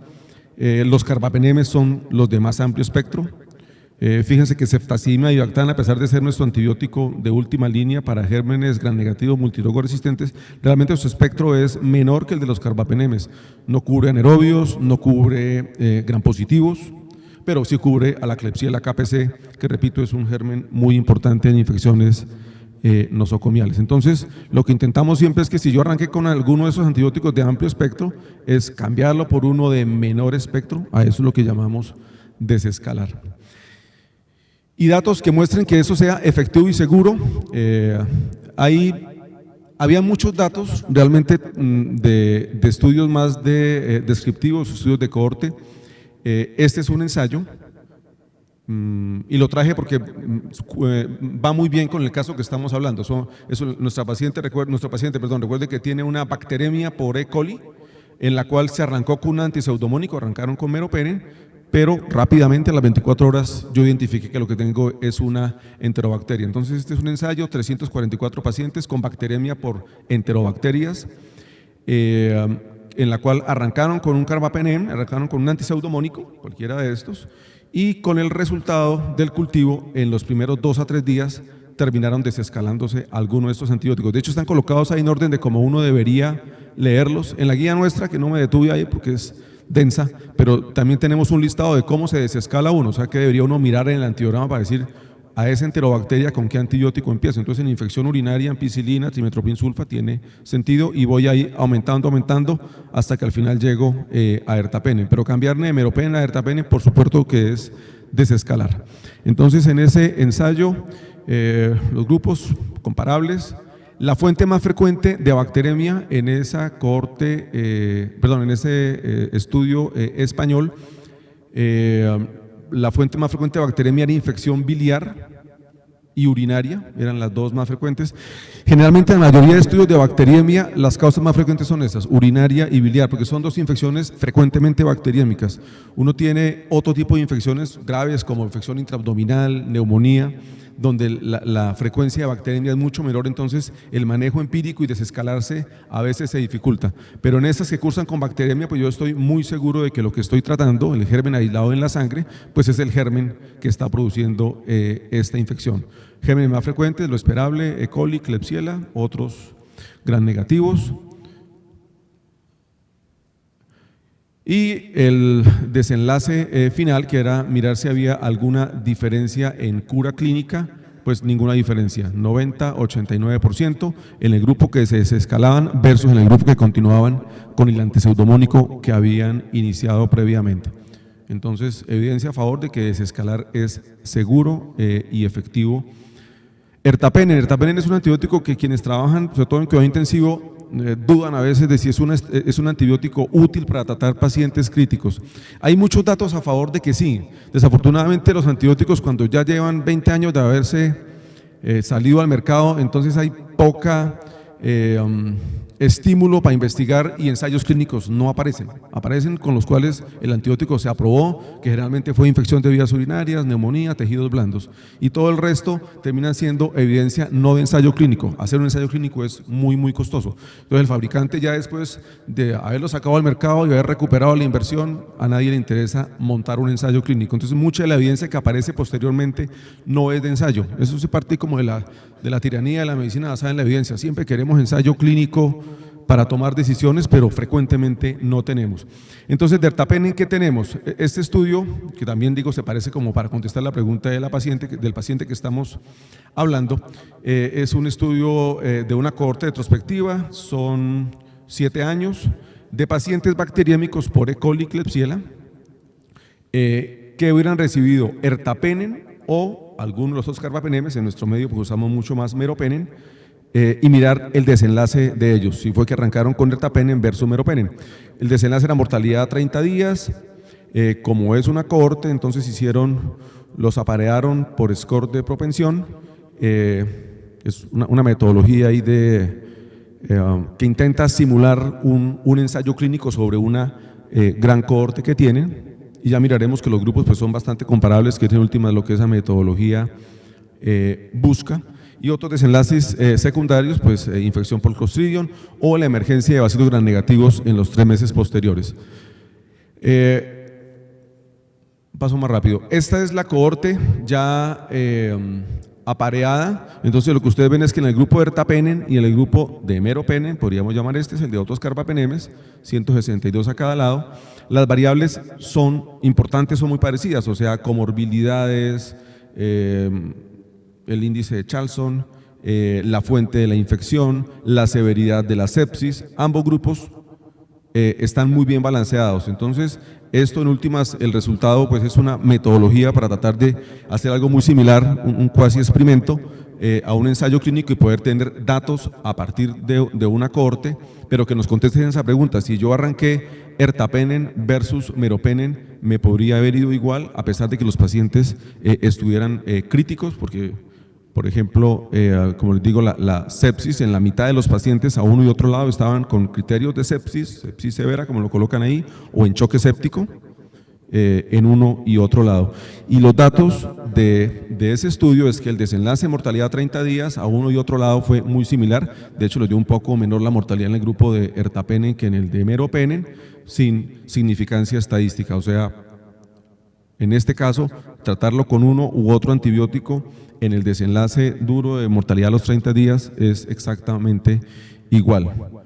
Aquí pues comparan el meropenem con ertapenem y lo que muestra es eso, que no hay una diferencia.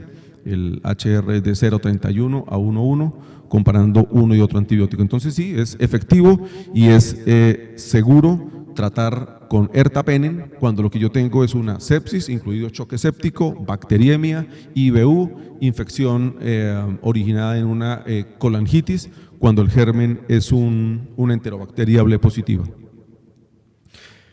El tiempo de tratamiento, que es la otra intervención que es importante hacer. Sería muy largo ahí coger una por una, pero en el caso de infección de vías urinarias, que es el que nos compete, urinaria con una pielonefritis y con bacteriemia, aquí por lo menos 2 metaanálisis, un ensayo clínico de 7 versus 14. De este mismo título van a encontrar muchísimos estudios en neumonía asociada al ventilador, neumonía adquirida en comunidad, en este caso bacteriemia por gram negativos, en el cual 7 y 14 no hay diferencias ni en la cura microbiológica, ni en la cura clínica, ni en la tasa de recurrencias. Entonces es seguro disminuir el tiempo de tratamiento de infecciones, en este caso lo que estoy contando, una pielonefritis con bacteriemia secundaria.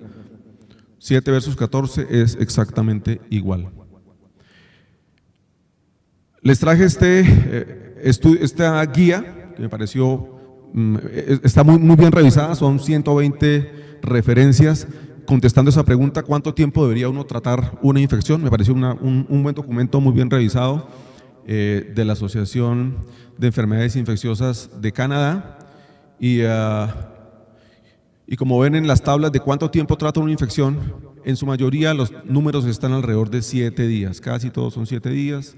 En infección urinaria posiblemente dosis única, si es fosfomicina, en infección urinaria baja, perdón, nitrofurantoína 3 días, trimetoprim 3 días, y así, o sea, la mayoría de infecciones que nos hemos ido de 10 a 14, cada vez hay más datos de que bajarnos hacia 7 es efectivo y con bajo riesgo de recaída.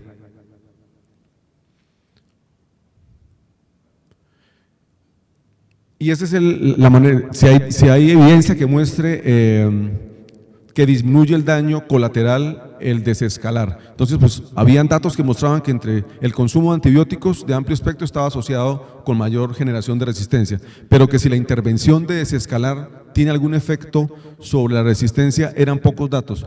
Este es un estudio también publicado este año, una cohorte retrospectiva, un hospital grande de San Luis, en los cuales eran pacientes con sepsis tratados durante 3 días con betalactámicos, los primeros 2 días de amplio espectro y que luego los desescalaran. Ahí utilizaron el score que les mostré anteriormente. Entonces arrancaban con antibióticos que tuvieran score de más de 7 y luego los bajaban a un antibiótico que tuviera score menor de 7 y mirar qué impacto tenía sobre el desarrollo de resistencia a los siguientes 60 días de infecciones, por gérmenes resistentes. No eran hisopados rectales, no eran infecciones por gérmenes resistentes. Entonces los pacientes les podía pasar que se desescalaran, que siguieran con el mismo antibiótico o que se escalaran, dependiendo de lo que mostraran los cultivos. Y esto fue lo que sucedió en esa cohorte, el 20% de los pacientes se pudieron desescalar y luego entonces comparan qué pasa con aquellos en los cuales continuaron con el mismo antibiótico, generalmente un carbapenem, o lograron desescalarse, frecuentemente una cefalosporina como ceftriaxona, y en la cohorte total el desarrollo de infecciones durante los siguientes 60 días de infecciones por gérmenes resistentes fue del 8.3%. El tiempo promedio de desarrollo de resistencia fueron las 3 semanas, Pero ese es el punto, la tasa de incidencia de infecciones por gérmenes resistentes en aquellos, si cojo toda la cohorte completa, fue de 1,85 y si lo comparo con aquellos en los cuales me desescalo es de 1,42. Esta gráfica de pronto lo muestra mejor, o sea, es una disminución del 41% del riesgo, el HR, de desarrollar una infección por un germen resistente si me desescalo versus si no me desescalo, si continúo con el mismo antibiótico que arranqué. Y quiero terminar con esta experiencia de la clínica. Este es un trabajo de grado de una de nuestras residentes, la doctora Andrea Silva. Recientemente lo terminamos y estos son los datos. Vamos a mostrar solamente la parte de cómo funcionaba el PROA en Foscal. Son 6 meses, de octubre del 22 a marzo del 23. Nosotros llevamos 3 años haciendo PROA de forma juiciosa en Foscal. En esos 6 meses entonces se revisaron 1.647 inicios de antibiótico. Nosotros revisamos todos los inicios de antibiótico de la clínica, en urgencias, UCI, salas generales, y encontramos, esta es la primera parte descriptiva, que el 18% de las prescripciones, cuando PROA lo revisa, son prescripciones inadecuadas. Algo similar, digamos, a lo que les mostraba al principio en la literatura. De hecho, en muchas otras partes ese número es aún más alto. Y estos dos hallazgos, las causas más frecuentes de prescripción inadecuada, cuando cojo las 296 prescripciones inadecuadas, lo más frecuente fue espectro empírico inadecuado. Eso hace referencia a guías de práctica clínica, o sea, no adherencia a guía de práctica clínica. Arrancar de un esquema empírico con 2 antibióticos que no eran los que están recomendados por guía para esa entidad, por ejemplo. Discordancia con el antibiograma, y esto es preocupante, o sea que el 25% de esos pacientes en la cual fue inadecuada sucedía porque el antibiograma llegaba y a pesar de mostrar que yo podía desescalarme, no se había desescalado el médico tratante. Una inadecuada dosis o frecuencia o duración, el 21%, no infección, o sea que al valorarlo por PROA y algunos de ellos por infectología, el 13% no tenían infección y podíamos suspender el antibiótico. Y otras causas que consideramos de mala prescripción es daño colateral, tengo un antibiótico de menor espectro del que me podía desescalar, combinaciones inadecuadas, contraindicación, y las intervenciones que hicimos en esos 296 prescripciones inadecuadas, la más frecuente fue ajustar el antibiótico, generalmente las dosis y el tiempo del antibiótico, generalmente disminuir el tiempo del antibiótico. En el 30% nos desescalamos, en el 20% hubo necesidad de escalarse y en el 17% pudimos suspender el antibiótico. O sea, entre este 47% es un muy buen impacto de un PROA, que usted en el 47% de esas inadecuadas logre desescalar o suspender el antibiótico, pues ya les mostré, todas esas intervenciones tienen impacto en resistencia, en costos. Entonces, optimizar antimicrobianos es eso, es balancear la elección del antibiótico adecuado, bien sea empírico o dirigido ya cuando tengo el antibiograma, basado en los datos de PK/PD y en las dosis adecuadas de los antibióticos, generalmente reduciendo el tiempo de antibiótico basado en evidencia, como les mostraba. El no hacerlo, pues selecciona gérmenes multidrogo resistentes, que es lo que llamamos daño colateral, efectos adversos innecesarios y aumenta costos. Ese es mi grupo de vigilancia epidemiológica de la clínica, con quienes hacemos vigilancia epidemiológica, control de infecciones. Ahí está Diego, nuestro médico que lidera el programa de PROA. Bien, muchas gracias.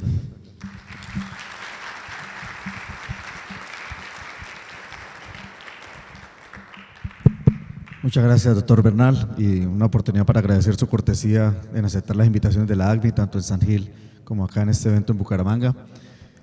No sé si alguien se anima, tiene alguna pregunta para el doctor Bernal. Julián. Imagino que ya montó el PROA en el HC, ¿no, Julián?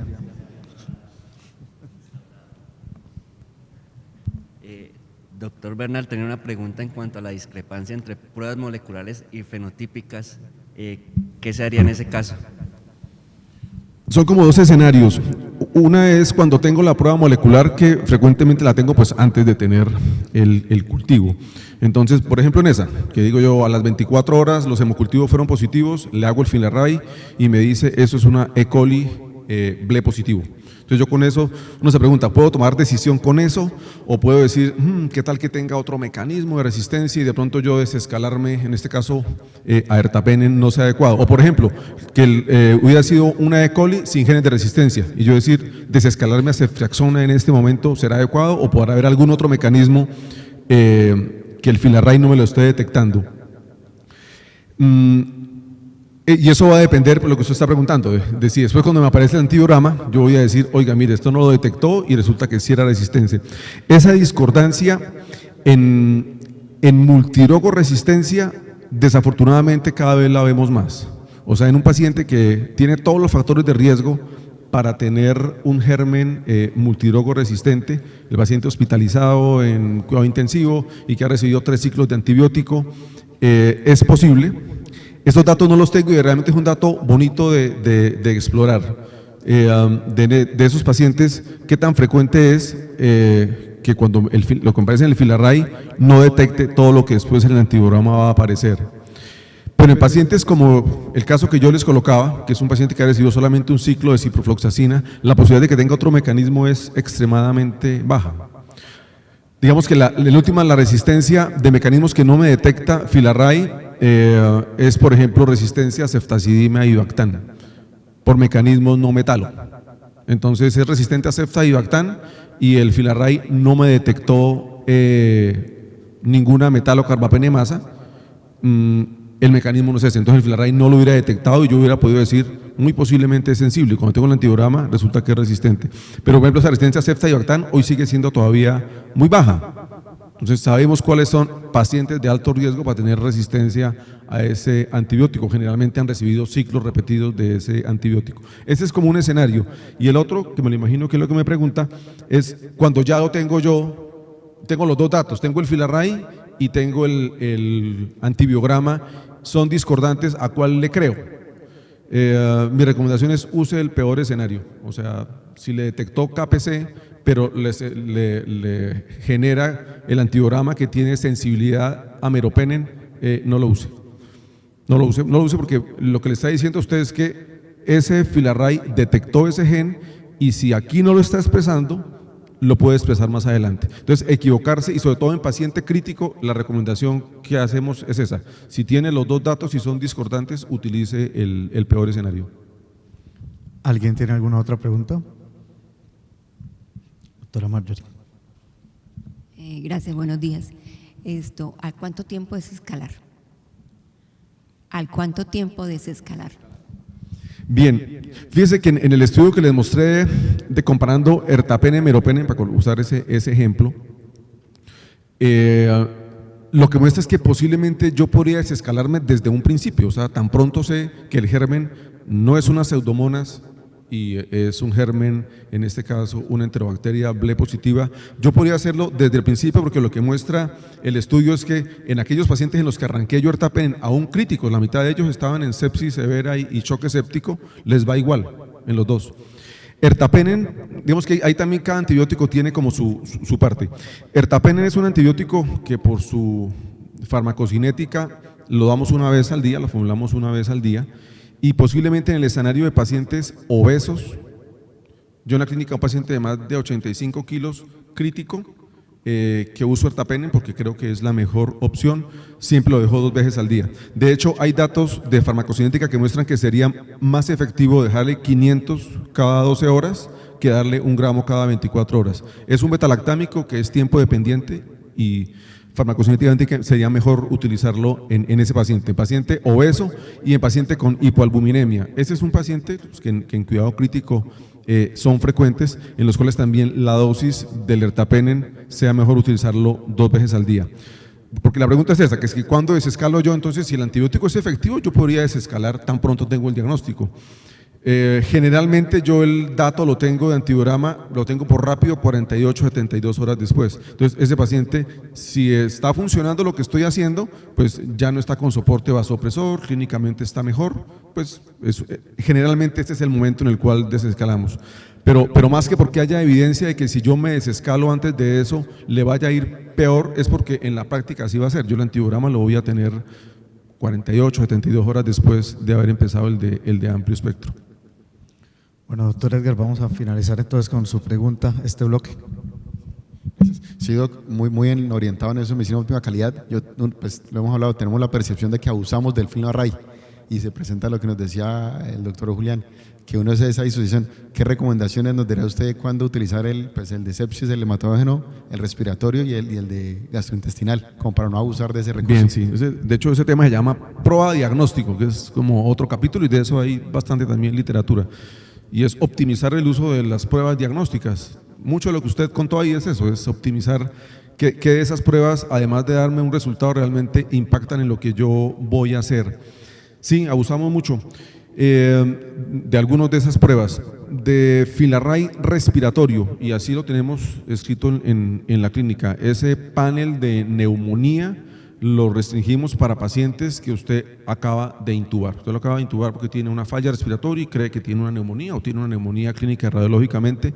Esa es una muy buena muestra cuando un paciente se ha intubado, tener un aspirado traqueal. Y lo evitamos en pacientes que no estén intubados, o sea, la muestra de un esputo más un esputo tomado en urgencias sin ningún tipo de asesoría para que el paciente tome esa muestra. Entonces es una muestra de saliva donde el FILARRAY detecta 8 microorganismos que usted después no sabe qué hacer con todos esos, si es que tiene neumonía por pseudomonas, por estafilococo aureus, y generalmente son esas muestras de muy mala calidad, porque no hacemos control de calidad. De hecho, uno debería tener un esputo que cumpliera los criterios de un esputo adecuado, de que tenga más de 25 polimorfos, menos de 10 células epiteliales, que esa muestra cumple ese requisito para hacerle FILARRAY. Frecuentemente uno mira y lo tomaron y el laboratorio me reporta la calidad de la muestra y es de mala calidad.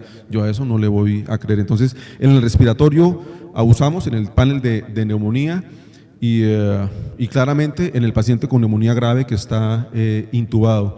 En el caso del panel sanguíneo, el de sepsis, que hacemos en hemocultivos positivos, lo tenemos muy restringido para pacientes en los que tienen sospecha de germen multidrogo resistente. Entonces, en el caso nuestro, que tenemos 100 camas de hematoncología, todas tamizadas para gérmenes con carbapenemasas en hisopado, esos que están colonizados para gérmenes multidrogo resistentes en el hisopado rectal y tienen una Klebsiella caspaea, una pseudomonas multidrogo resistente, hacen bacteriemia, a ese hemocultivo de esos gram negativos se lo gastamos porque eso me va a ayudar, bien sea para escalarlo al ceftazidimabtán si fue con lo que no arranqué y no hacerlo de forma empírica. Antes de utilizarlo entonces en neutropenia febril y bacteriémico colonizado, nos íbamos a ceftazidimabtán de una vez. Hoy sabemos que la inmensa mayoría de los pacientes no están bacteriémicos, entonces, y el que está bacteriémico, yo en 2 horas puedo saber si vale la pena escalarme o no escalarme, pero muy como guiado a pacientes, en el caso de del FILARRAY de hemocultivos, a esos, los de muy alto riesgo germen resistente. Profe, le voy a pedir que me conceda una ñapita acá de Juan David. Hola, profe, es que en la práctica clínica, digamos que es tradicional que uno le enseñaron que los por escuela, enseñaron que los microorganismos del grupo Speysem son productores de AMC, y digamos que eso quedó como tan inveterado que uno ve cualquier Speysem y le pone de una vez un carbapénico o algo pues de ese nivel. Sin embargo, cuando uno ve ya en detalle, encuentra, por ejemplo, que hay familias, por ejemplo, donde Citrobacter, digamos, la expresión del AMC realmente es variable, y otras en las que es incluso menos. Incluso hay gente que hoy en día ya dice que se debería cambiar el acrónimo no por Speysem, sino por HEC-YES y otras cosas distintas que varían bastante. Entonces, uno cómo debería proceder, digamos, en esos casos ante la sospecha de un germen pues que sea AMC, sabiendo que el AMC no se muestra en el primer hemocultivo porque está apagada.